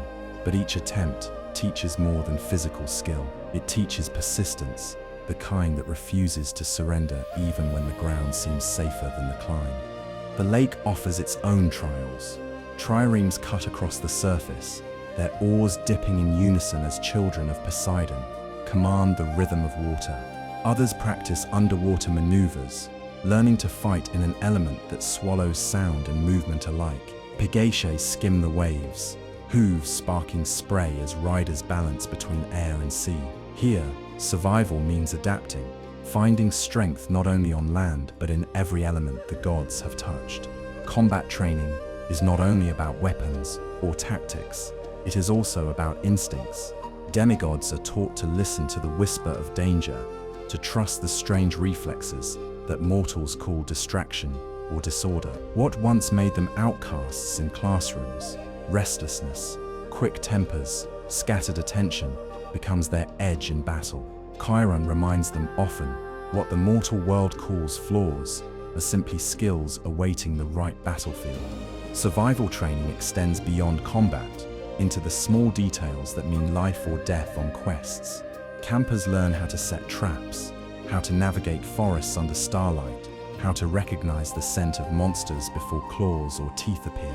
They memorize safe plants, practice first aid with Apollo's healers, and rehearse strategies until they become instinct. By the time a camper leaves the safety of the barrier, they are not only armed but tempered, their weaknesses turned into tools. And yet, there is joy even in this fire. Sparring matches end in laughter. Rivalries turn into friendships forged through sweat and bruises. Victories are celebrated not only with cheers, but with respect for the effort given, win or lose. Combat and survival training are grueling, yes, but they are also the heart of the camp's unity. For when each child raises their blade or draws their bow, they know they are not training alone. They are part of something larger, a generation of heroes being shaped day by day, strike by strike. Behind the clang of swords and the rhythm of training lies a quieter struggle, one that defines life at Camp Half-Blood as much as any battle. It is the struggle of identity, of learning to accept what once felt like weakness and to see it instead as the mark of being a demigod. For many campers, the mortal world was a place of misunderstanding. In classrooms, they were scolded for fidgeting, for gazing out windows, for restless energy that no teacher could seem to tame. Doctors called it ADHD. Parents worried, frustrated by grades that slipped despite sharp intelligence. To mortals, it looked like a flaw. But here, under Chiron's guidance, they learn the truth. Those instincts are gifts. What looks like distraction in a classroom is battlefield awareness, the ability to sense danger before it strikes. What looks like impatience is simply readiness, muscles wired to react when hesitation could mean death. In the camp's training fields, ADHD is no longer a diagnosis, it is survival. Dyslexia tells a similar story. In the mortal world, words on a page refused to hold still. Letters twisted, lines blurred, and reading became a battle that left many campers feeling broken. But here, the twist of letters reveals itself as something else. Their minds are hardwired for ancient Greek, the language of gods and heroes. The same eyes that stumble over English read myths with ease, uncovering secrets left hidden in mortal texts. What once felt like failure becomes connection, proof that their blood carries the mark of Olympus. Beyond these practical redefinitions, the camp addresses something deeper, the ache of isolation. Most campers arrive carrying years of loneliness, of feeling different in ways they could not explain. Monsters haunted their steps, accidents followed them, and no one seemed to understand why. At Camp Half-Blood, those stories echo in every cabin. Everyone here has felt it, the unease of being hunted by things invisible to others, the sting of being called strange, the fear of not belonging anywhere. And in sharing those wounds, they find healing. The camp does not erase their struggles. Rivalries remain, insecurities persist, and questions of worth still linger. But within the boundaries of the barrier, they learn to reshape the narrative of who they are. The child who was once scolded for restlessness now discovers lightning reflexes on the battlefield. The one who dreaded books now finds pride in reading prophecies that others cannot decipher. The one who felt unwanted in the mortal world learns that they are part of a lineage stretching back to the dawn of myth. Chiron reminds them often, what set you apart out there is what makes you vital here. His words carry the weight of centuries, and slowly, the campers begin to believe them. They learn that identity is not only heritage, but choice, how they wield what they have been given, how they shape the stories that will one day be told about them. Even the rituals of camp reinforce this transformation. Each meal begins with an offering to the gods, a silent acknowledgement that they are claimed. even if imperfectly. Each night around the fire, laughter and storytelling remind them that they are not alone, that their quirks and scars are shared. Every bruise earned in training, every spark struck in the forge, every arrow loosed into the sky becomes part of the process of turning confusion into confidence. Psychology at Camp Half-Blood is not treated with charts or diagnoses. It is lived, daily, in the way each child learns to reinterpret themselves. What was once labeled as disorder becomes instinct. What was once weakness becomes legacy. And slowly, through sweat, ritual, and the steady rhythm of belonging, they find themselves becoming not just children of gods, but heroes in the making. When night settles over Camp Half-Blood, the rhythm of the day draws to a close, but its echoes linger. The clang of swords fades into memory, the smoke of the forges drifts upward in silver curls, and the last ripples on the lake smooth into stillness beneath the stars. Yet the camp does not fall silent. Instead, its heartbeat shifts, softer but no less alive, gathering around the fire at the center of the pavilion. Here, campers sit side by side, rivals and allies alike, their faces flickering in the glow. Bread and fruit are passed across tables, laughter rises, songs tumble into the air, and every voice becomes part of the same current. The day's rivalries, Ea's boasts, Athena's sharp retorts, Apollo's playful verses, are softened in the warmth of the firelight. Even the unclaimed, crowded into Hermes' benches, find themselves swept into the noise, reminded that belonging need not always come with a name carved above a cabin door. It is in these moments that the true meaning of the camp comes into focus. The arena owns their bodies, the forges sharpen their skills, the rituals remind them of their lineage. But it is the small, steady rituals of community, the sharing of meals, the quiet offering to the gods, the storytelling at night, that shape them into more than warriors. They become companions, siblings, a family stitched together by shared difference. Every demigod here carries scars, the loneliness of being misunderstood in the mortal world, the weight of expectations from divine parentage, the memory of monsters that hunted them before they knew why. Yet within the boundaries of the camp, those scars become common ground. What once isolated them now unites them. ADHD becomes instinct, dyslexia becomes legacy, fear becomes awareness, and difference becomes strength. Around the fire, with sparks rising like prayers into the dark, they learn to see themselves not as accidents, but as threads in a tapestry, older and larger than they ever imagined. Still, the camp does not exist to shield them from reality. Its daily rhythm, the inspections, the offerings, the endless drills, is not an escape, but a crucible. Each sunrise demands effort. Each sunset delivers lessons, both painful and proud. Every routine is a rehearsal, every sparring match, a test, every laugh shared across rivalries, a reminder that unity can exist even in conflict. The camp prepares them not for comfort, but for the storms beyond its borders. And yet, within its firelit nights, there is comfort all the same. The campers learn that they are not alone, that their struggles are mirrored in the faces around them, that their stories matter. Belonging is not perfect, nor evenly shared, but it is real. And for children who once walked the world believing they had no place, that reality is more powerful than perfection.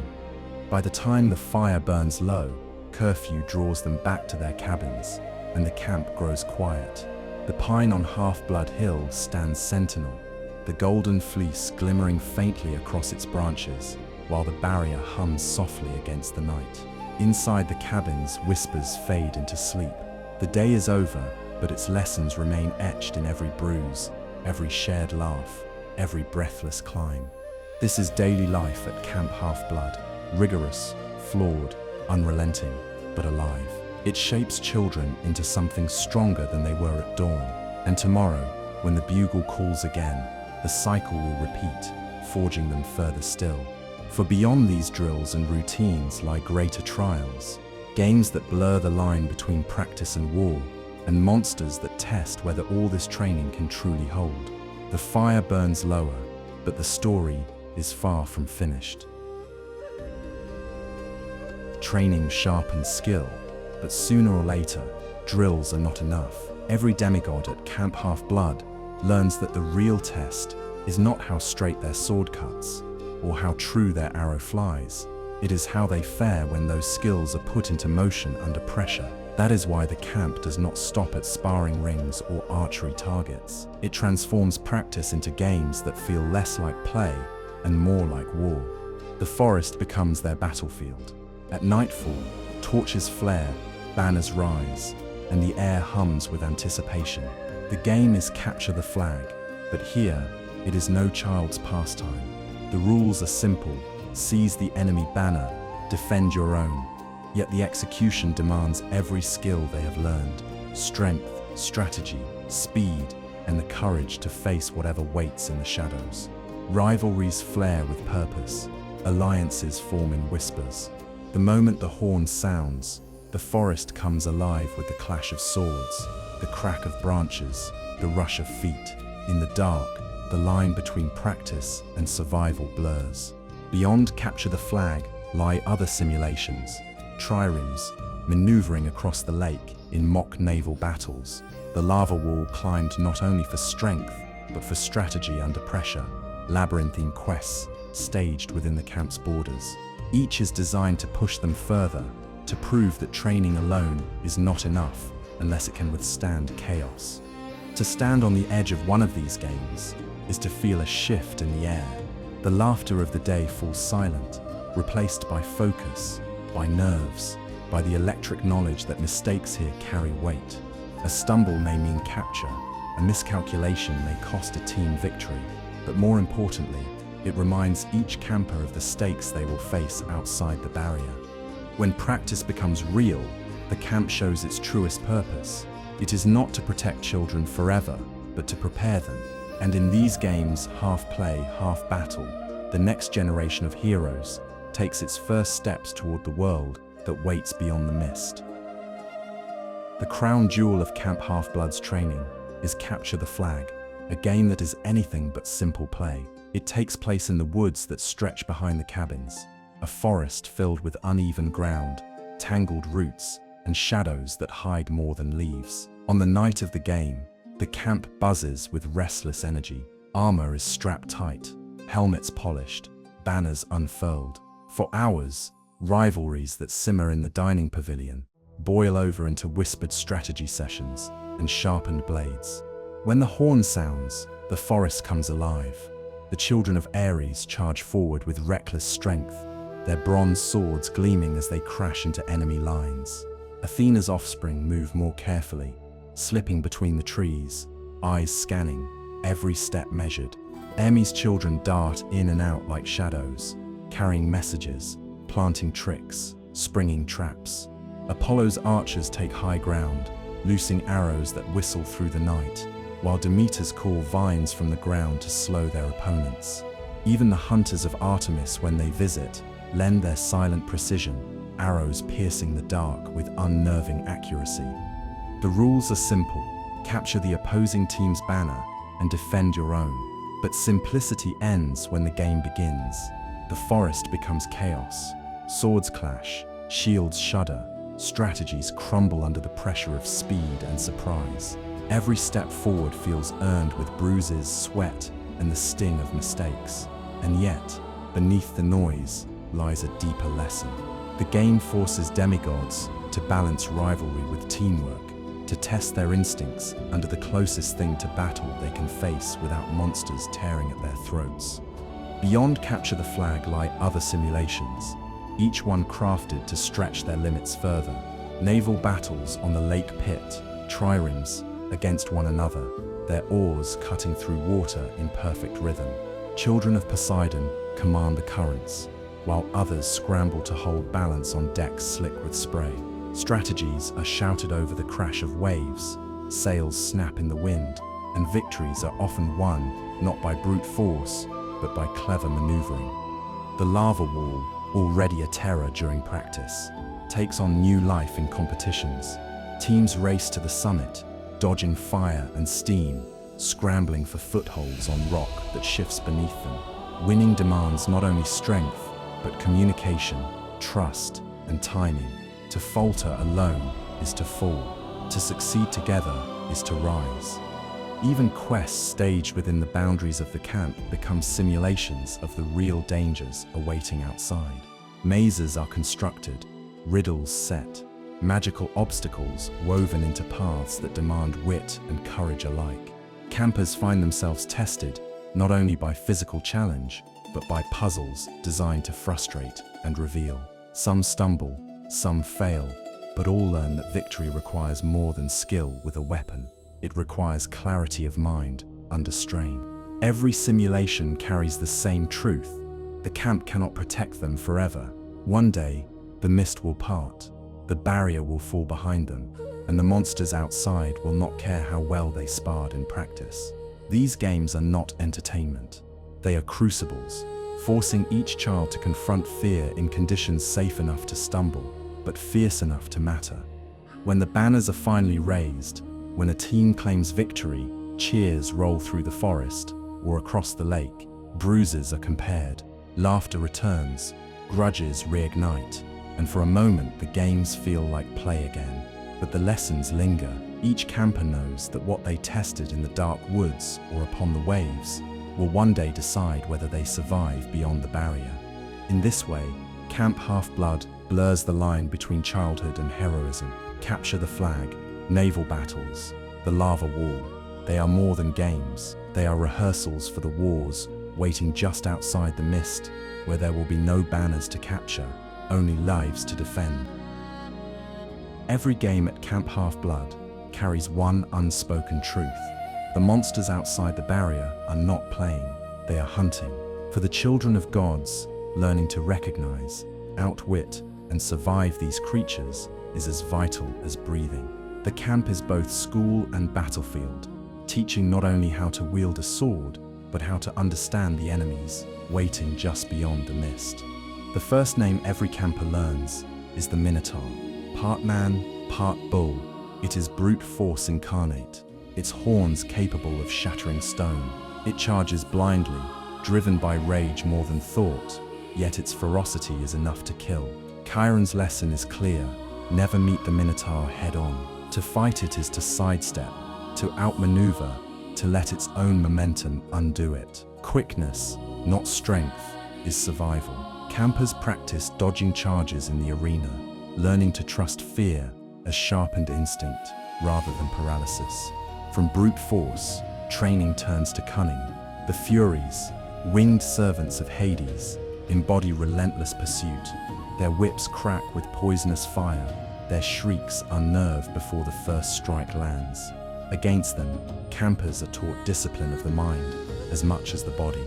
Resist panic, hold the shield steady, focus even when terror claws at your throat. Few can truly defeat a Fury, but survival comes from composure.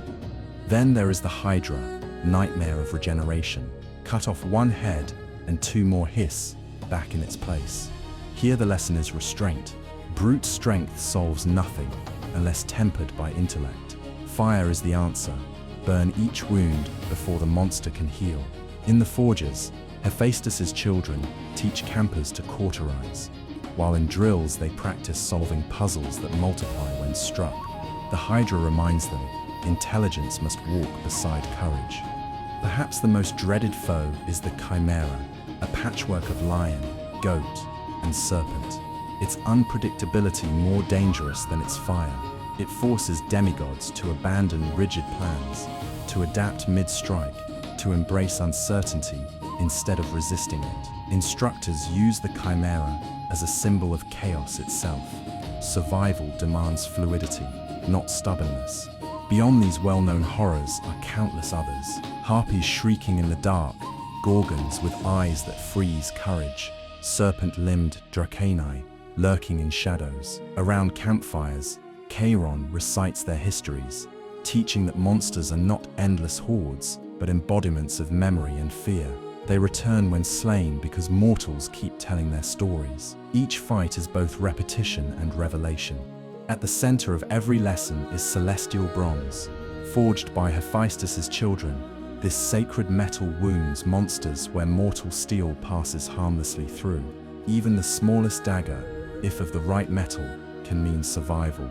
Campers are taught to care for their blades as if they were part of their own bodies. Without them, bravery is only a story waiting to end in blood. Yet training is never about weapons alone. It is about survival as a way of life.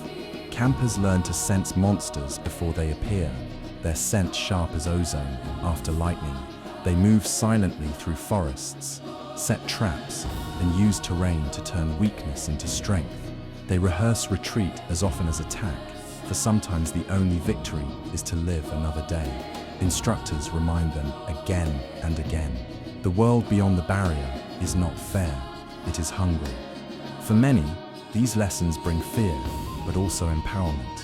Campers who once trembled at shadows discover they can stand tall. Each sparring match against an Ares child, mimicking the Minotaur, teaches agility. Each staged Hydra puzzle teaches patience. Each arrow loosed into darkness becomes a quiet vow: I will not be prey. The bestiary, then, is more than a list of enemies. It is a mirror. Monsters embody rage, hunger, chaos, and fear, the same traits that stir inside every demigod. To face them is to confront those shadows within, and each victory, however small, becomes not just a tactic for survival, but a step toward becoming whole. So the camp trains them relentlessly, reminding them that one day the barrier will fall away, and the monsters will not be tales told by firelight, but teeth, claws, and flame.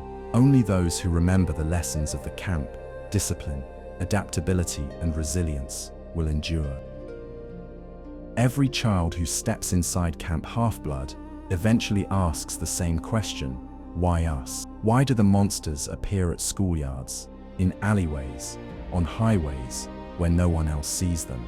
Why are these creatures relentless, tracking them no matter how far they run? The answer lies in two forces that define their existence: the mist and the scent they carry, simply by being who they are. The mist is both veil and shield. To mortals, it bends reality, softening its edges until what they see matches what they expect. A satyr walking beside a child is mistaken for a boy with a limp.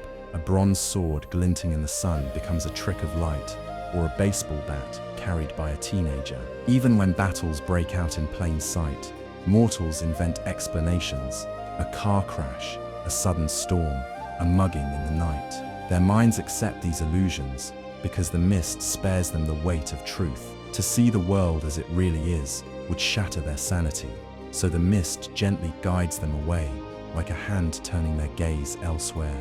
But the mist is not impenetrable. For demigods, the veil thins. They see through its folds instinctively, glimpsing the shape of claws where mortals see shadows, feeling the tremor of wings where others hear only wind. For them, reality is sharper, harder, less forgiving. They do not have the luxury of blindness, and sometimes the mist falters even for mortals, letting fragments slip through. A flicker of scales, a shadow too large, a story told in myth that lingers for generations. In this way, monsters live on in memory, half seen yet never gone. If the mist hides the truth from mortals, the scent of demigods betrays it to monsters, to creatures born of chaos and memory. The children of gods are irresistible. Their blood hums with divine energy, a beacon in the dark. Satyrs describe it as a shimmer in the air, a sweetness sharp as ozone after lightning. To monsters, it is hunger made manifest, pulling them closer with every breath. No distance is far enough, no hiding place safe.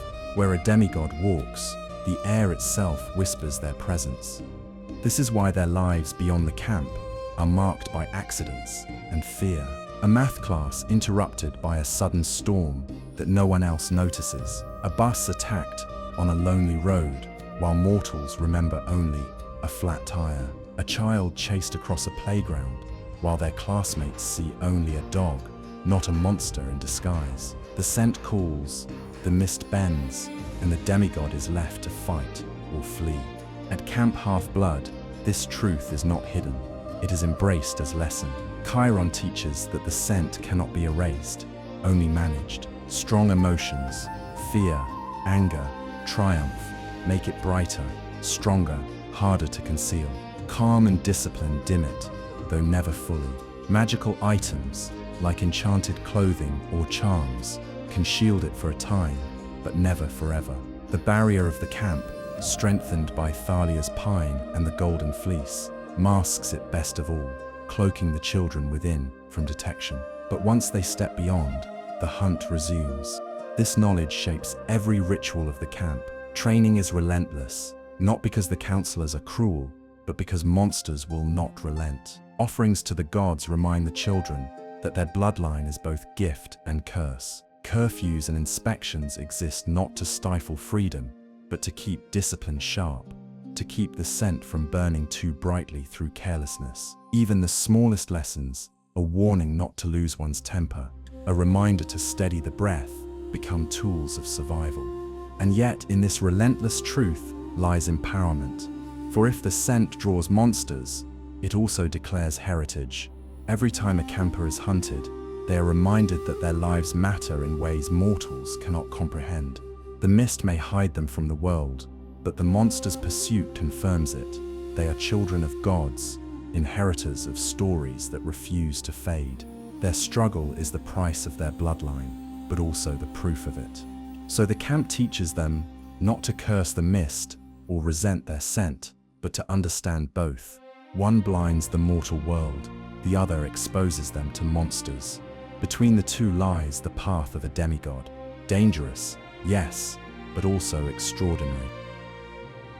When the horn falls silent and the banners are lowered, Camp Half-Blood returns to calm, but the echoes of the games linger long after the bruises fade. The forest grows still again. The lake reflects the stars without disturbance. The lava wall cools to embers. Yet for the campers, the memories of each contest burn as vividly as the fire in the pavilion. They boast of victories, argue over rules, tease rivals for mistakes, but beneath the noise lies a deeper understanding. None of these trials were mere entertainment. They were rehearsals for survival. The monsters beyond the mist are not metaphors or legends tucked safely in storybooks. They are real, their claws and fangs tearing at the fragile seam between myth and mortal life. The Minotaur does not tire. The Hydra does not forgive. The Furies never stop hunting. To face such foes, skill must live in the body as instinct. Capture the Flag teaches that strategy must hold when adrenaline surges and fear bites at the edges of thought. The Lava Wall shows that strength without balance is collapse. Naval battles on the lake prove that leadership is not dominance, but responsibility for lives bound together by trust. Each simulation sharpens more than muscle. It forges reflexes, resilience, and the ability to think clearly when panic would otherwise claim them. Even the mist itself becomes a lesson. Mortals may be spared its truths, but demigods live within its shifting folds, seeing the monsters others cannot.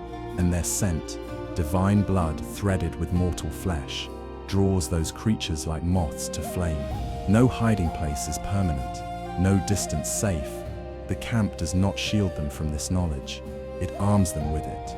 They learn that discipline can dim their trail, that calm can blunt the brightness of their scent, but they also accept that the hunt will never end.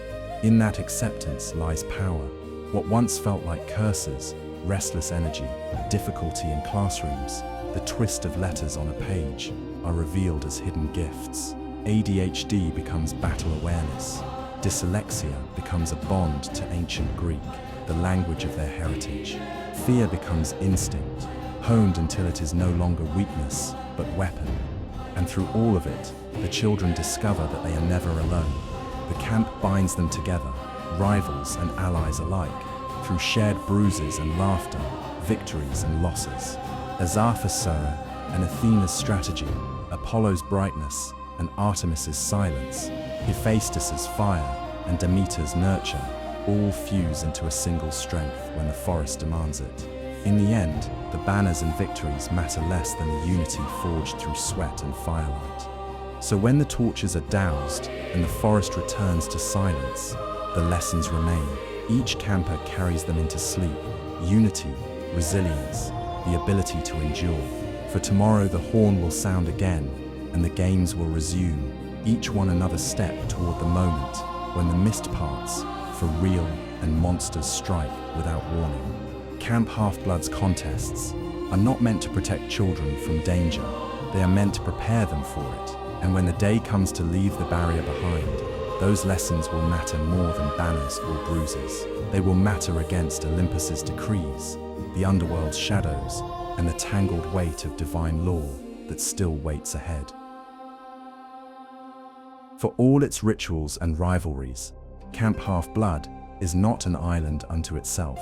The barrier may keep monsters at bay, the cabins may house a fragile society, and the training fields may forge children into warriors, but sooner or later, the horizon widens. Every camper learns that the camp is only a beginning, a sanctuary meant not for hiding, but for preparing.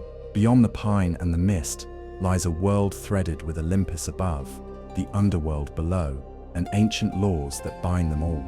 The first glimpse of this truth often comes not from monsters, but from whispers of Olympus itself. Hidden high above the mortal city of Manhattan, at the 600th floor of the Empire State Building, Olympus rises unseen. To mortals, it is simply an office tower, its elevators humming with business. But to demigods who know where to look, it is a golden realm suspended between heaven and earth, its palaces glowing like firelight against the night sky. There, the gods convene, their voices shaping the fate of both divine and mortal worlds. For campers, the knowledge is sobering. The same gods whose blood flows in their veins are the ones who quarrel endlessly over pride, whose rivalries spill into the lives of their children. Olympus is magnificent, but it is also perilous, and its laws reach even into the dining pavilion of Camp Half-Blood. Beneath the earth waits the underworld, vast and unyielding, ruled by Hades. Its gates open in shadows scattered across the mortal world, caves, cracks in the ground, doorways mortals pass without seeing. Within lies a realm of judgment and consequence, the fields of asphodel for the many, the Elysian fields for the rare, the fields of punishment for the damned, and beyond even that, the abyss of Tartarus. For campers, the underworld is both destination and warning, a reminder that every choice echoes after death. To know of it is to live with the awareness that their quests and battles are not only for survival, but for the weight of legacy. Between Olympus and the underworld stretches the mortal world itself, fragile, blind, and yet essential. It is here that quests unfold, where monsters hunt, where demigods discover the true scale of their burden. The mist may shield mortals from truth, but the world is constantly brushed by divine presence, storms that break with unnatural force, rivers that whisper with hidden power, city streets where shadows twist too sharply. Every camper knows that when they leave the camp, they are stepping into a battlefield that spans continents and centuries. And binding all of it together are the ancient laws, rules laid down by the gods to restrain their own chaos. No god may openly interfere in mortal affairs, and yet their children, the demigods, are free to act, pawns and champions in equal measure. The big three, Zeus, Poseidon, Hades, once swore an oath never to sire more children, fearing the devastation their offspring might bring.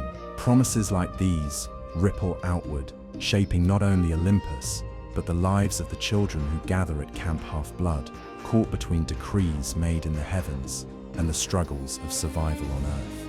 For the campers sitting around the fire at night, these truths loom larger than any sword or shield. The camp may feel like a world, but it is only a fragment of a far greater map, a map that stretches from the heights of Olympus to the depths of Tartarus, stitched together by laws, rivalries, and ancient legacies. And sooner or later, every demigod must step into that wider world. For most campers, Olympus is first a whisper, then a revelation. To mortals, it hides in plain sight, perched invisibly atop the Empire State Building, its entrance disguised as an ordinary elevator that mortals pass without noticing. But to those who belong, to children of gods who feel the hum of divine blood in their veins, that elevator does not stop at the top floor. It keeps climbing past mortal limits until the doors open into golden brilliance. Olympus itself is breathtaking, palaces gleaming with marble and bronze, fires that never die, courtyards where gods walk as though the world bends beneath their feet. Its air hums with music and power, as if every heartbeat there resounds across eternity. And yet, for all its splendor, Olympus is not a place of peace. It is a realm of pride, politics, and law, where rivalries that began in myth still burn with fresh fire. To see it is to be reminded that the gods are as flawed as the mortals who worship them, magnificent, terrifying, and endlessly divided. The most important threads of Olympus are its laws, rules shaped to restrain chaos and keep divine quarrels from tearing apart the world. Chief among them is the decree that gods may not interfere openly in mortal affairs. They may nudge, hint, grant signs and blessings, but their hands must remain hidden. To mortals, the world must seem their own. For demigods, this means something harsher. They become the agents of Olympus, chosen or not, fighting battles their parents cannot or will not fight themselves. Every quest, every prophecy fulfilled is proof of this law's reach. Even stricter is the oath of the big three: Zeus, Poseidon, and Hades. After the devastation wrought by their children, they swore never again to sire demigods. Too powerful, too dangerous, such offspring could unbalance the world. Yet oaths, like laws, are fragile against desire, and so campers whisper of the consequences. Children of the big three, rare and heavy with expectation, carry burdens greater than any sword. They are both living weapons and walking targets, feared by their peers, watched by Olympus itself. Other laws ripple through the camp's existence as well. Prophecies once spoken cannot be undone. Promises sworn by the Styx bind with more force than steel. Hospitality once given must be honored, even by the gods. These laws form the framework within which both gods and children move, invisible yet unbreakable. To defy them is to invite ruin not only on oneself, but on the fragile balance that keeps the mortal world intact. For the campers around the fire, Olympus is both distant and intimate. They may never stand in its golden halls, yet its politics shape their days. Rivalries between cabins mirror the rivalries of their parents. Quests handed down by the oracle echo decisions made on Olympus's thrones. Even meals in the dining pavilion are offerings tied to those ancient laws. They live under Olympus's shadow, whether they wish to or not. And still, despite its flaws, Olympus is more than just burden. It is a reminder of grandeur, of heritage, of the possibility that their struggles matter in a story much larger than themselves.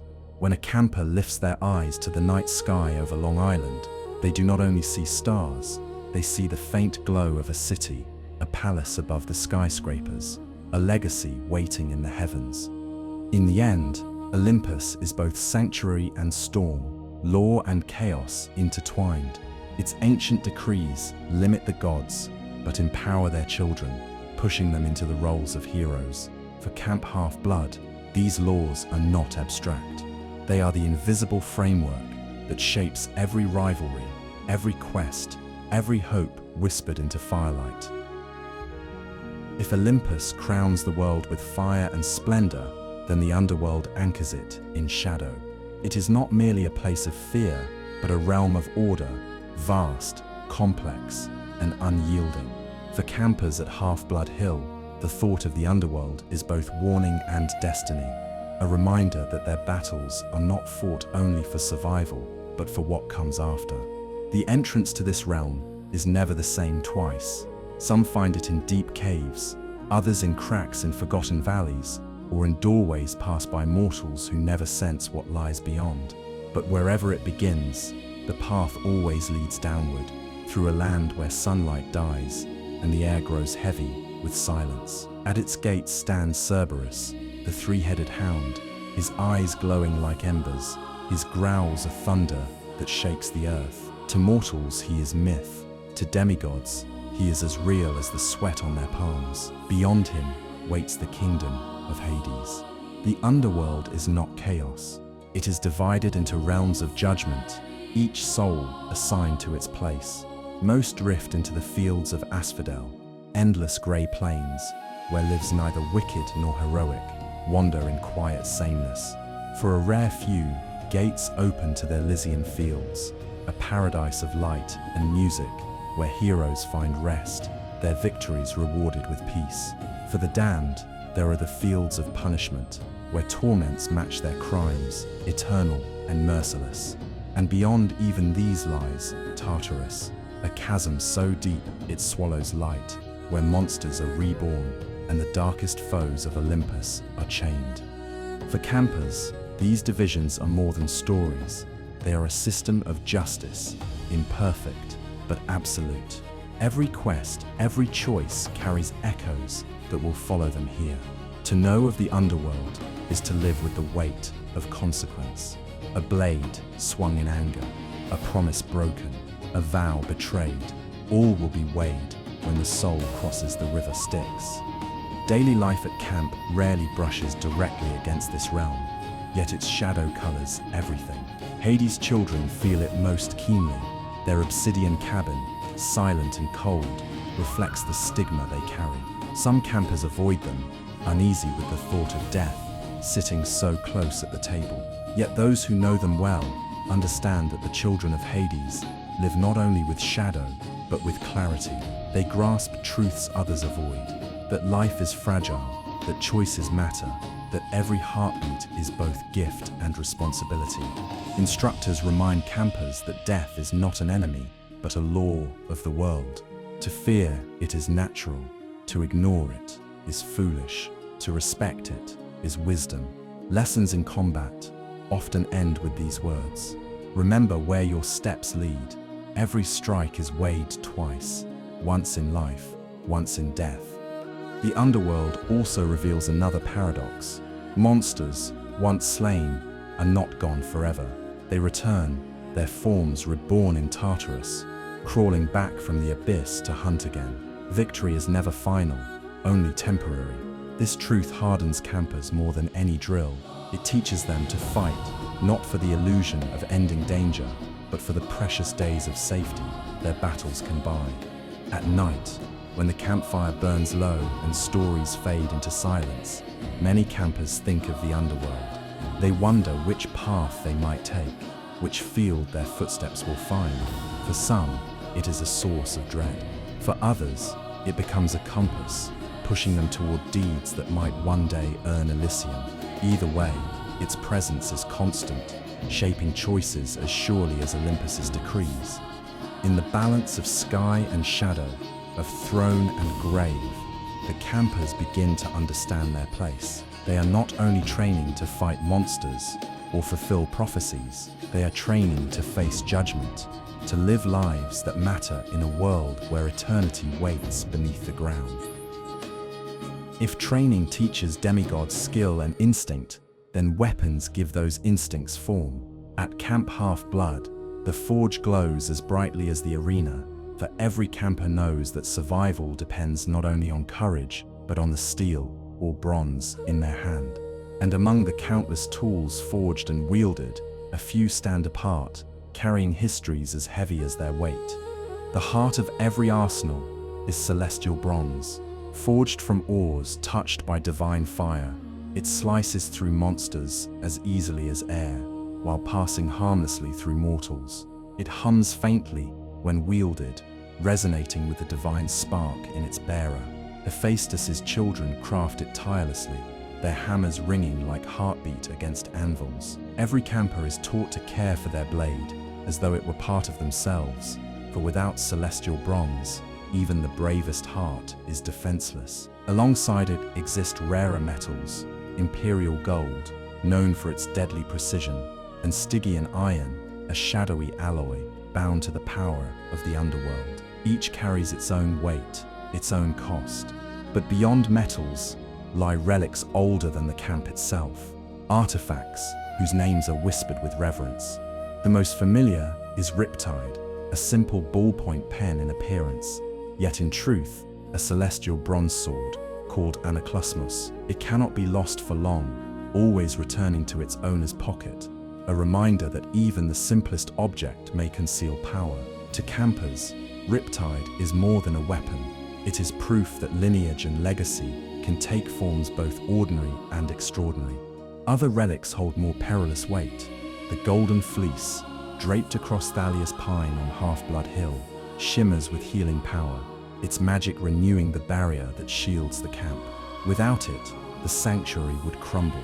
Within the underworld lies Hades' helm of darkness, a crown that renders its wearer unseen and strikes fear into the hearts of all. On Olympus, Zeus's master bolt crackles with storms contained, a single strike capable of splitting the sky. Each artifact is more than metal and enchantment. Each is a symbol of its bearer's dominion, the essence of their power, crystallized into form. The camp teaches reverence for these items, not only for their might, but for what they represent. A sword can kill, yes, but it also carries memory. A relic may turn the tide of war, but it also binds the wielder to responsibility greater than themselves. To carry such an artifact is not to own it, but to serve it, to be shaped by the story it embodies. And so instructors weave lessons of caution into every tale of weaponry. Power tempts, relics can corrupt as easily as they can protect. Campers learn that the line between hero and tyrant is not drawn by strength of arm, but by strength of will. A blade, however sharp, cannot decide how it is used.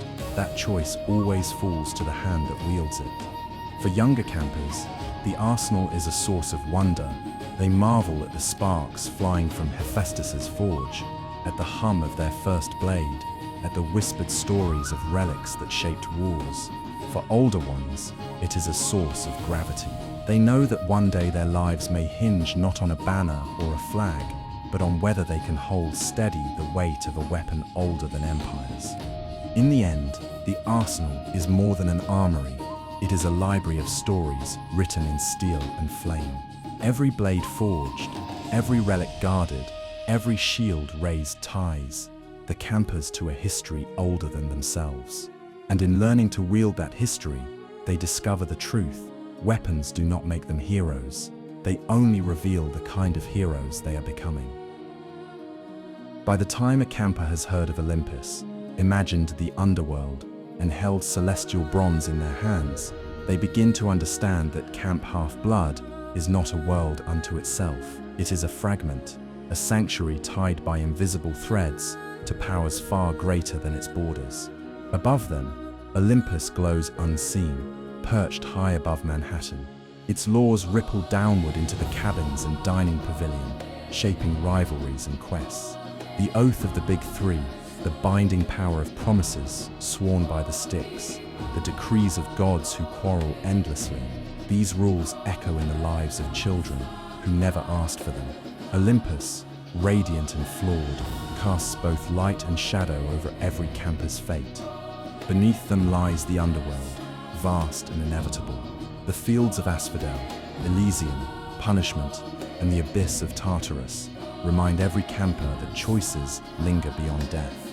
Monsters return from the pit, reborn by memory and fear, teaching them that no victory is permanent. Death is not absence but law, a weight that shapes their courage as surely as training in the arena. And in their hands, the arsenal gleams. Celestial bronze, imperial gold, relics like Riptide, the master bolt, and the golden fleece, each carries more than strength. They are symbols of responsibility, proof that power is never neutral. A blade does not choose whether it protects or destroys. That choice rests with the one who wields it, and in that choice lies the measure of a hero. When sky, shadow, and steel converge, the map of their world comes into focus. The camp, with its cabins and fields, is only a starting point. From it, threads stretch outward to Olympus's shining courts, to the gates of Hades, to the forges of Hephaestus, to the depths of Tartarus itself. Each camper, no matter how brief or bright their life, becomes part of that vast tapestry. At night, older campers sometimes linger by the fire, staring at the stars above the barrier. They know the truth. Camp Half-Blood is not their final home, but their beginning. Their paths will lead through mortal cities, into battles no mortal eye can see, toward choices judged long after their names are forgotten. And yet, there is strength in that knowledge. The camp does not erase the weight of Olympus or the shadow of the underworld, but it gives its children clarity. Here they learn that their struggles matter, that their stories are tied to a world larger, darker, and more wondrous than mortals can imagine. Camp Half-Blood is the prologue. Beyond its walls lies the stage where gods, monsters, and heroes meet. And for those who train within its borders, the map of gods and shadows is not a burden alone, it is a calling. The map of gods and shadows begins to fade now, its vast lines of Olympus and the underworld dissolving into something softer.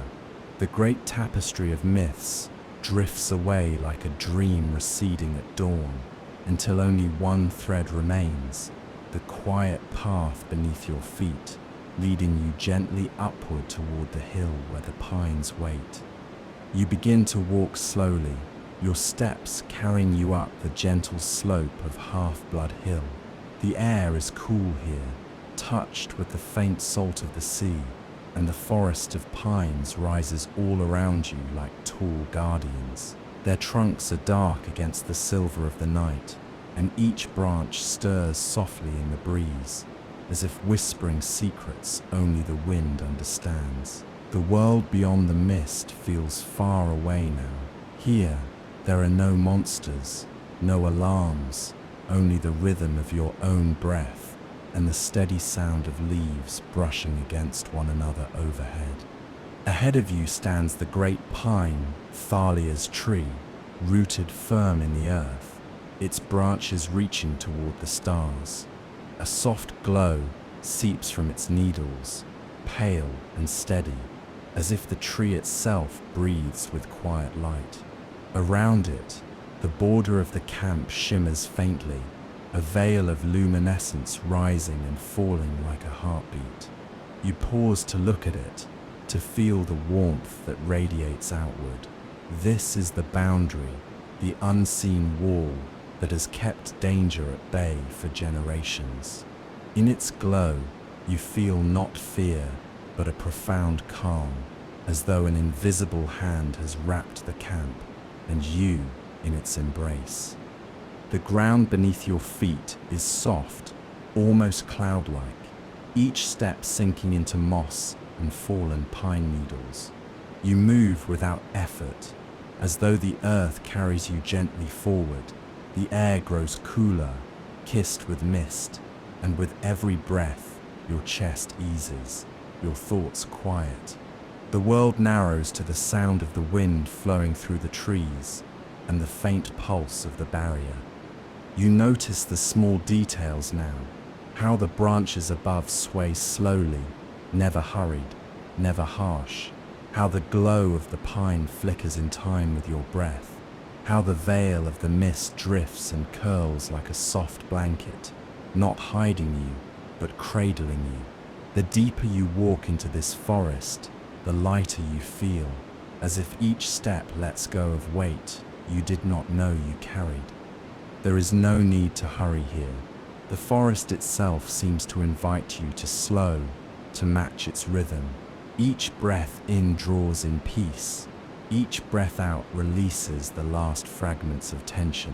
The camp's border hums gently, steady as a lullaby, and the pine stands tall, watching, protecting. In this place, you are safe. Nothing can cross the veil. Nothing can reach you here. Only the trees, the night, and the quiet strength of the boundary that surrounds you. You let your eyes close for a moment, listening to the wind like a soft voice telling you, rest now, you are held, you are safe, you belong. Leaving the quiet strength of the pines behind, you follow the soft curve of a path that slopes gently downward. The shimmer of the border fades into the distance, and with each step, the air grows heavier with the scent of salt and water. The trees begin to thin, opening into a wide expanse where the land meets the sea. Ahead of you lies the shoreline of Long Island Sound, vast and silver under the moonlight. The waves move in slow rhythm, their crests catching the light as they rise and fall, as though the ocean itself is breathing in harmony with you. You step onto the sand, cool beneath your feet, soft grains shifting easily with each step. The sound of the waves is steady, patient, never rushed. It is the oldest lullaby, the voice of the sea carrying calm through the air. You pause, watching the moon ripple across the water. Each shimmer feels like a thread of light unspooling, reaching toward you, asking nothing, offering only rest. The horizon is wide, endless, but not intimidating. It is open, peaceful, a place where thoughts stretch and then dissolve, carried away with the tide. To your right, the lake glimmers quietly, its surface still except for the faint ripple where a group of Pegasi bend their wings to drink. Their feathers catch the moonlight, pale and soft, their reflections glowing across the water. You hear the faint sound of their hooves on stone, delicate and steady, blending with the whisper of water at the shore. Their presence is gentle, reassuring, as if even creatures of the sky need moments of quiet here. You settle onto the sand, the cool air brushing your face, and listen more deeply. Each wave folds into the next, like breath moving in and out of your chest. Inhale as the water gathers, exhale as it releases, a cycle without end. Your breathing slows naturally, sinking to the tide, until you feel your chest rise and fall with the rhythm of the sea. The world here holds no urgency. The shore, the lake, the Pegasia, all exist only in stillness, each part of a greater harmony. No footsteps disturb the sand, no alarms break the night, only the hush of water, the soft pulse of moonlight, the steady quiet of wings folding at rest. And as you close your eyes, the sound of the waves becomes something deeper, not noise, but presence. The ocean does not ask, it only holds. The lake does not command, it only reflects. Together, they remind you that you are allowed to drift, to breathe slowly, to surrender your thoughts to the wide, patient rhythm of water. Here, on the edge of sea and sky, you belong to the tide itself. Every breath is an echo of the waves, every heartbeat a ripple across still water, safe, steady, unbroken. When you rise from the quiet shore, leaving behind the rhythm of the waves and the silver calm of the lake, the path carries you gently back toward the heart of the camp. The sound of water fades slowly, replaced by the soft creak of wood and the distant glow of lanterns. Ahead, a circle of cabins begins to emerge, each one distinct, each one alive with its own quiet pulse. The cabins stand like guardians around the central green, their windows glowing with warm, golden light. You pass by them slowly, noticing the subtle signs of the gods they honor. At the roof of Zeus's cabin, faint sparks flicker like lightning caught in wood. From Demeter's cabin drifts the fragrance of herbs and blossoms, as though the air itself is in bloom. The forge fire of Hephaestus glows dim but steady through windows, lined with tools, a quiet heartbeat of embers. Each cabin hums with identity, yet none of them shout. Their presence is soft, reassuring, like a line of candles guiding you forward. As you walk, You realize that each light feels like a heartbeat.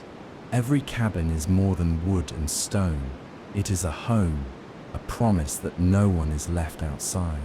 The glow through the windows is not sharp or blinding, but gentle, as if inviting you to rest, to know that you belong within these walls, just as surely as anyone else. At the center of it all, the sacred fire burns in the dining pavilion. It crackles softly, flames leaping upward in steady rhythm, carrying whispers of smoke into the night sky. There is no ritual now, no clamor of mealtime, only the glow of the fire, constant and calm, filling the air with the scent of wood smoke and faint spices from the day's offerings. The flame is not demanding, it simply exists, a reminder that the gods watch quietly, that their presence is here not to threaten, but to soothe. You sit near the pavilion, letting the firelight brush your face. Around you, the silence of the camp feels like a blanket, warm, communal, filled with unseen company. You imagine the laughter of friends lingering in the air, the voices of stories told hours ago, still echoing faintly among the columns. Now those sounds have quieted, but their comfort remains, woven into the glow of the fire. You drop a small piece of food into the flames, not out of duty, but as a gesture of release. The fire receives it with a soft hiss, a flicker, a leap of light. And as you watch, you feel as though your heart, too, has been offered and carried upward, not to be judged, but to be held gently. The cabins, the fire, the night, they all join together, reminding you that you are not alone, that you are part of something steady and kind. You breathe in deeply, and with every breath, the fire hums back, like a companion keeping time with your heartbeat. Here, in the circle of cabins and flame, you are home. When you rise from the circle of cabins and the soft glow of the sacred fire, your steps grow slower, lighter, as though the night itself is guiding you deeper into calm. From somewhere far off, you hear a low, steady rhythm, the echo of hammers in the forge of Hephaestus's children. The sound is not sharp or harsh, but deep and patient, like a drum keeping time for the heartbeat of the camp. Each strike carries through the air in waves, spaced evenly, never hurried. Metal meets metal, fire meets stone, and the resonance hums around you, anchoring you with every beat. You find your breathing slipping into sync with it. Inhale as the hammer rises, exhale as it falls, again and again. The forge is far away, yet its rhythm feels close, as if it is shaping not only steel, but the stillness within you. The night wraps itself around this sound, softening it. The wind through the trees adds its whisper, the waves at the shore, a distant undertone, the faint crackle of the fire, a quiet harmony. Together, these notes weave a lullaby, not composed but simply existing, as though the whole camp is breathing with you. You pause, letting the world settle. In the distance, Pegasus fold their wings, their silhouettes outlined briefly against the moon before they disappear into stillness. The cabins dim, one by one, lanterns extinguished, leaving only the glow of embers and the silver wash of starlight. The sacred fire burns lower, no longer leaping high, but reduced to a bed of warm coals, pulsing gently as though whispering, "Rest now, all is well." When you lift your eyes, the camp lies spread out before you, a dream of quiet light and shadow. The pine on Half-Blood Hill glimmers faintly with its protective glow, the mist shimmering like a veil across the horizon. The beach is calm, its waves folding softly into the shore. The cabins are silent, each one a resting heart. Above, the sky stretches endless, scattered with stars that seem closer here, brighter, as if they too lean down to watch. You take one last breath, slow and deep, and feel the weight of the day slip away. There is no danger now, no training to endure, no rivalries to remember. There is only the camp in its stillness, the forge keeping time, the sea cradling the shore, the stars watching from above. As your eyes close, the camp holds you like a gentle embrace. You feel the pines glow at your back, the tide at your feet, the fire's warmth at your side, and the forge's heartbeat in your chest.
The night has settled over Camp Half-Blood. The forge is silent, the sacred fire reduced to glowing embers, and the pine on Half-Blood Hill shimmers faintly beneath the stars. Cabins rest in darkness, Pegasi folded in stillness, while the waves whisper softly at the shore. Here there is no weight of prophecy, no shadow of monsters, only calm. You breathe slowly, in rhythm with the camp itself, each exhale carrying away the last traces of thought. The world narrows to pine, wave, ember, and sky. Camp Half-Blood dreams, and now you drift with it, safe and steady, carried into sleep. If you enjoyed this journey, don't forget to like, share, and subscribe so you can follow us deeper into the cosmos.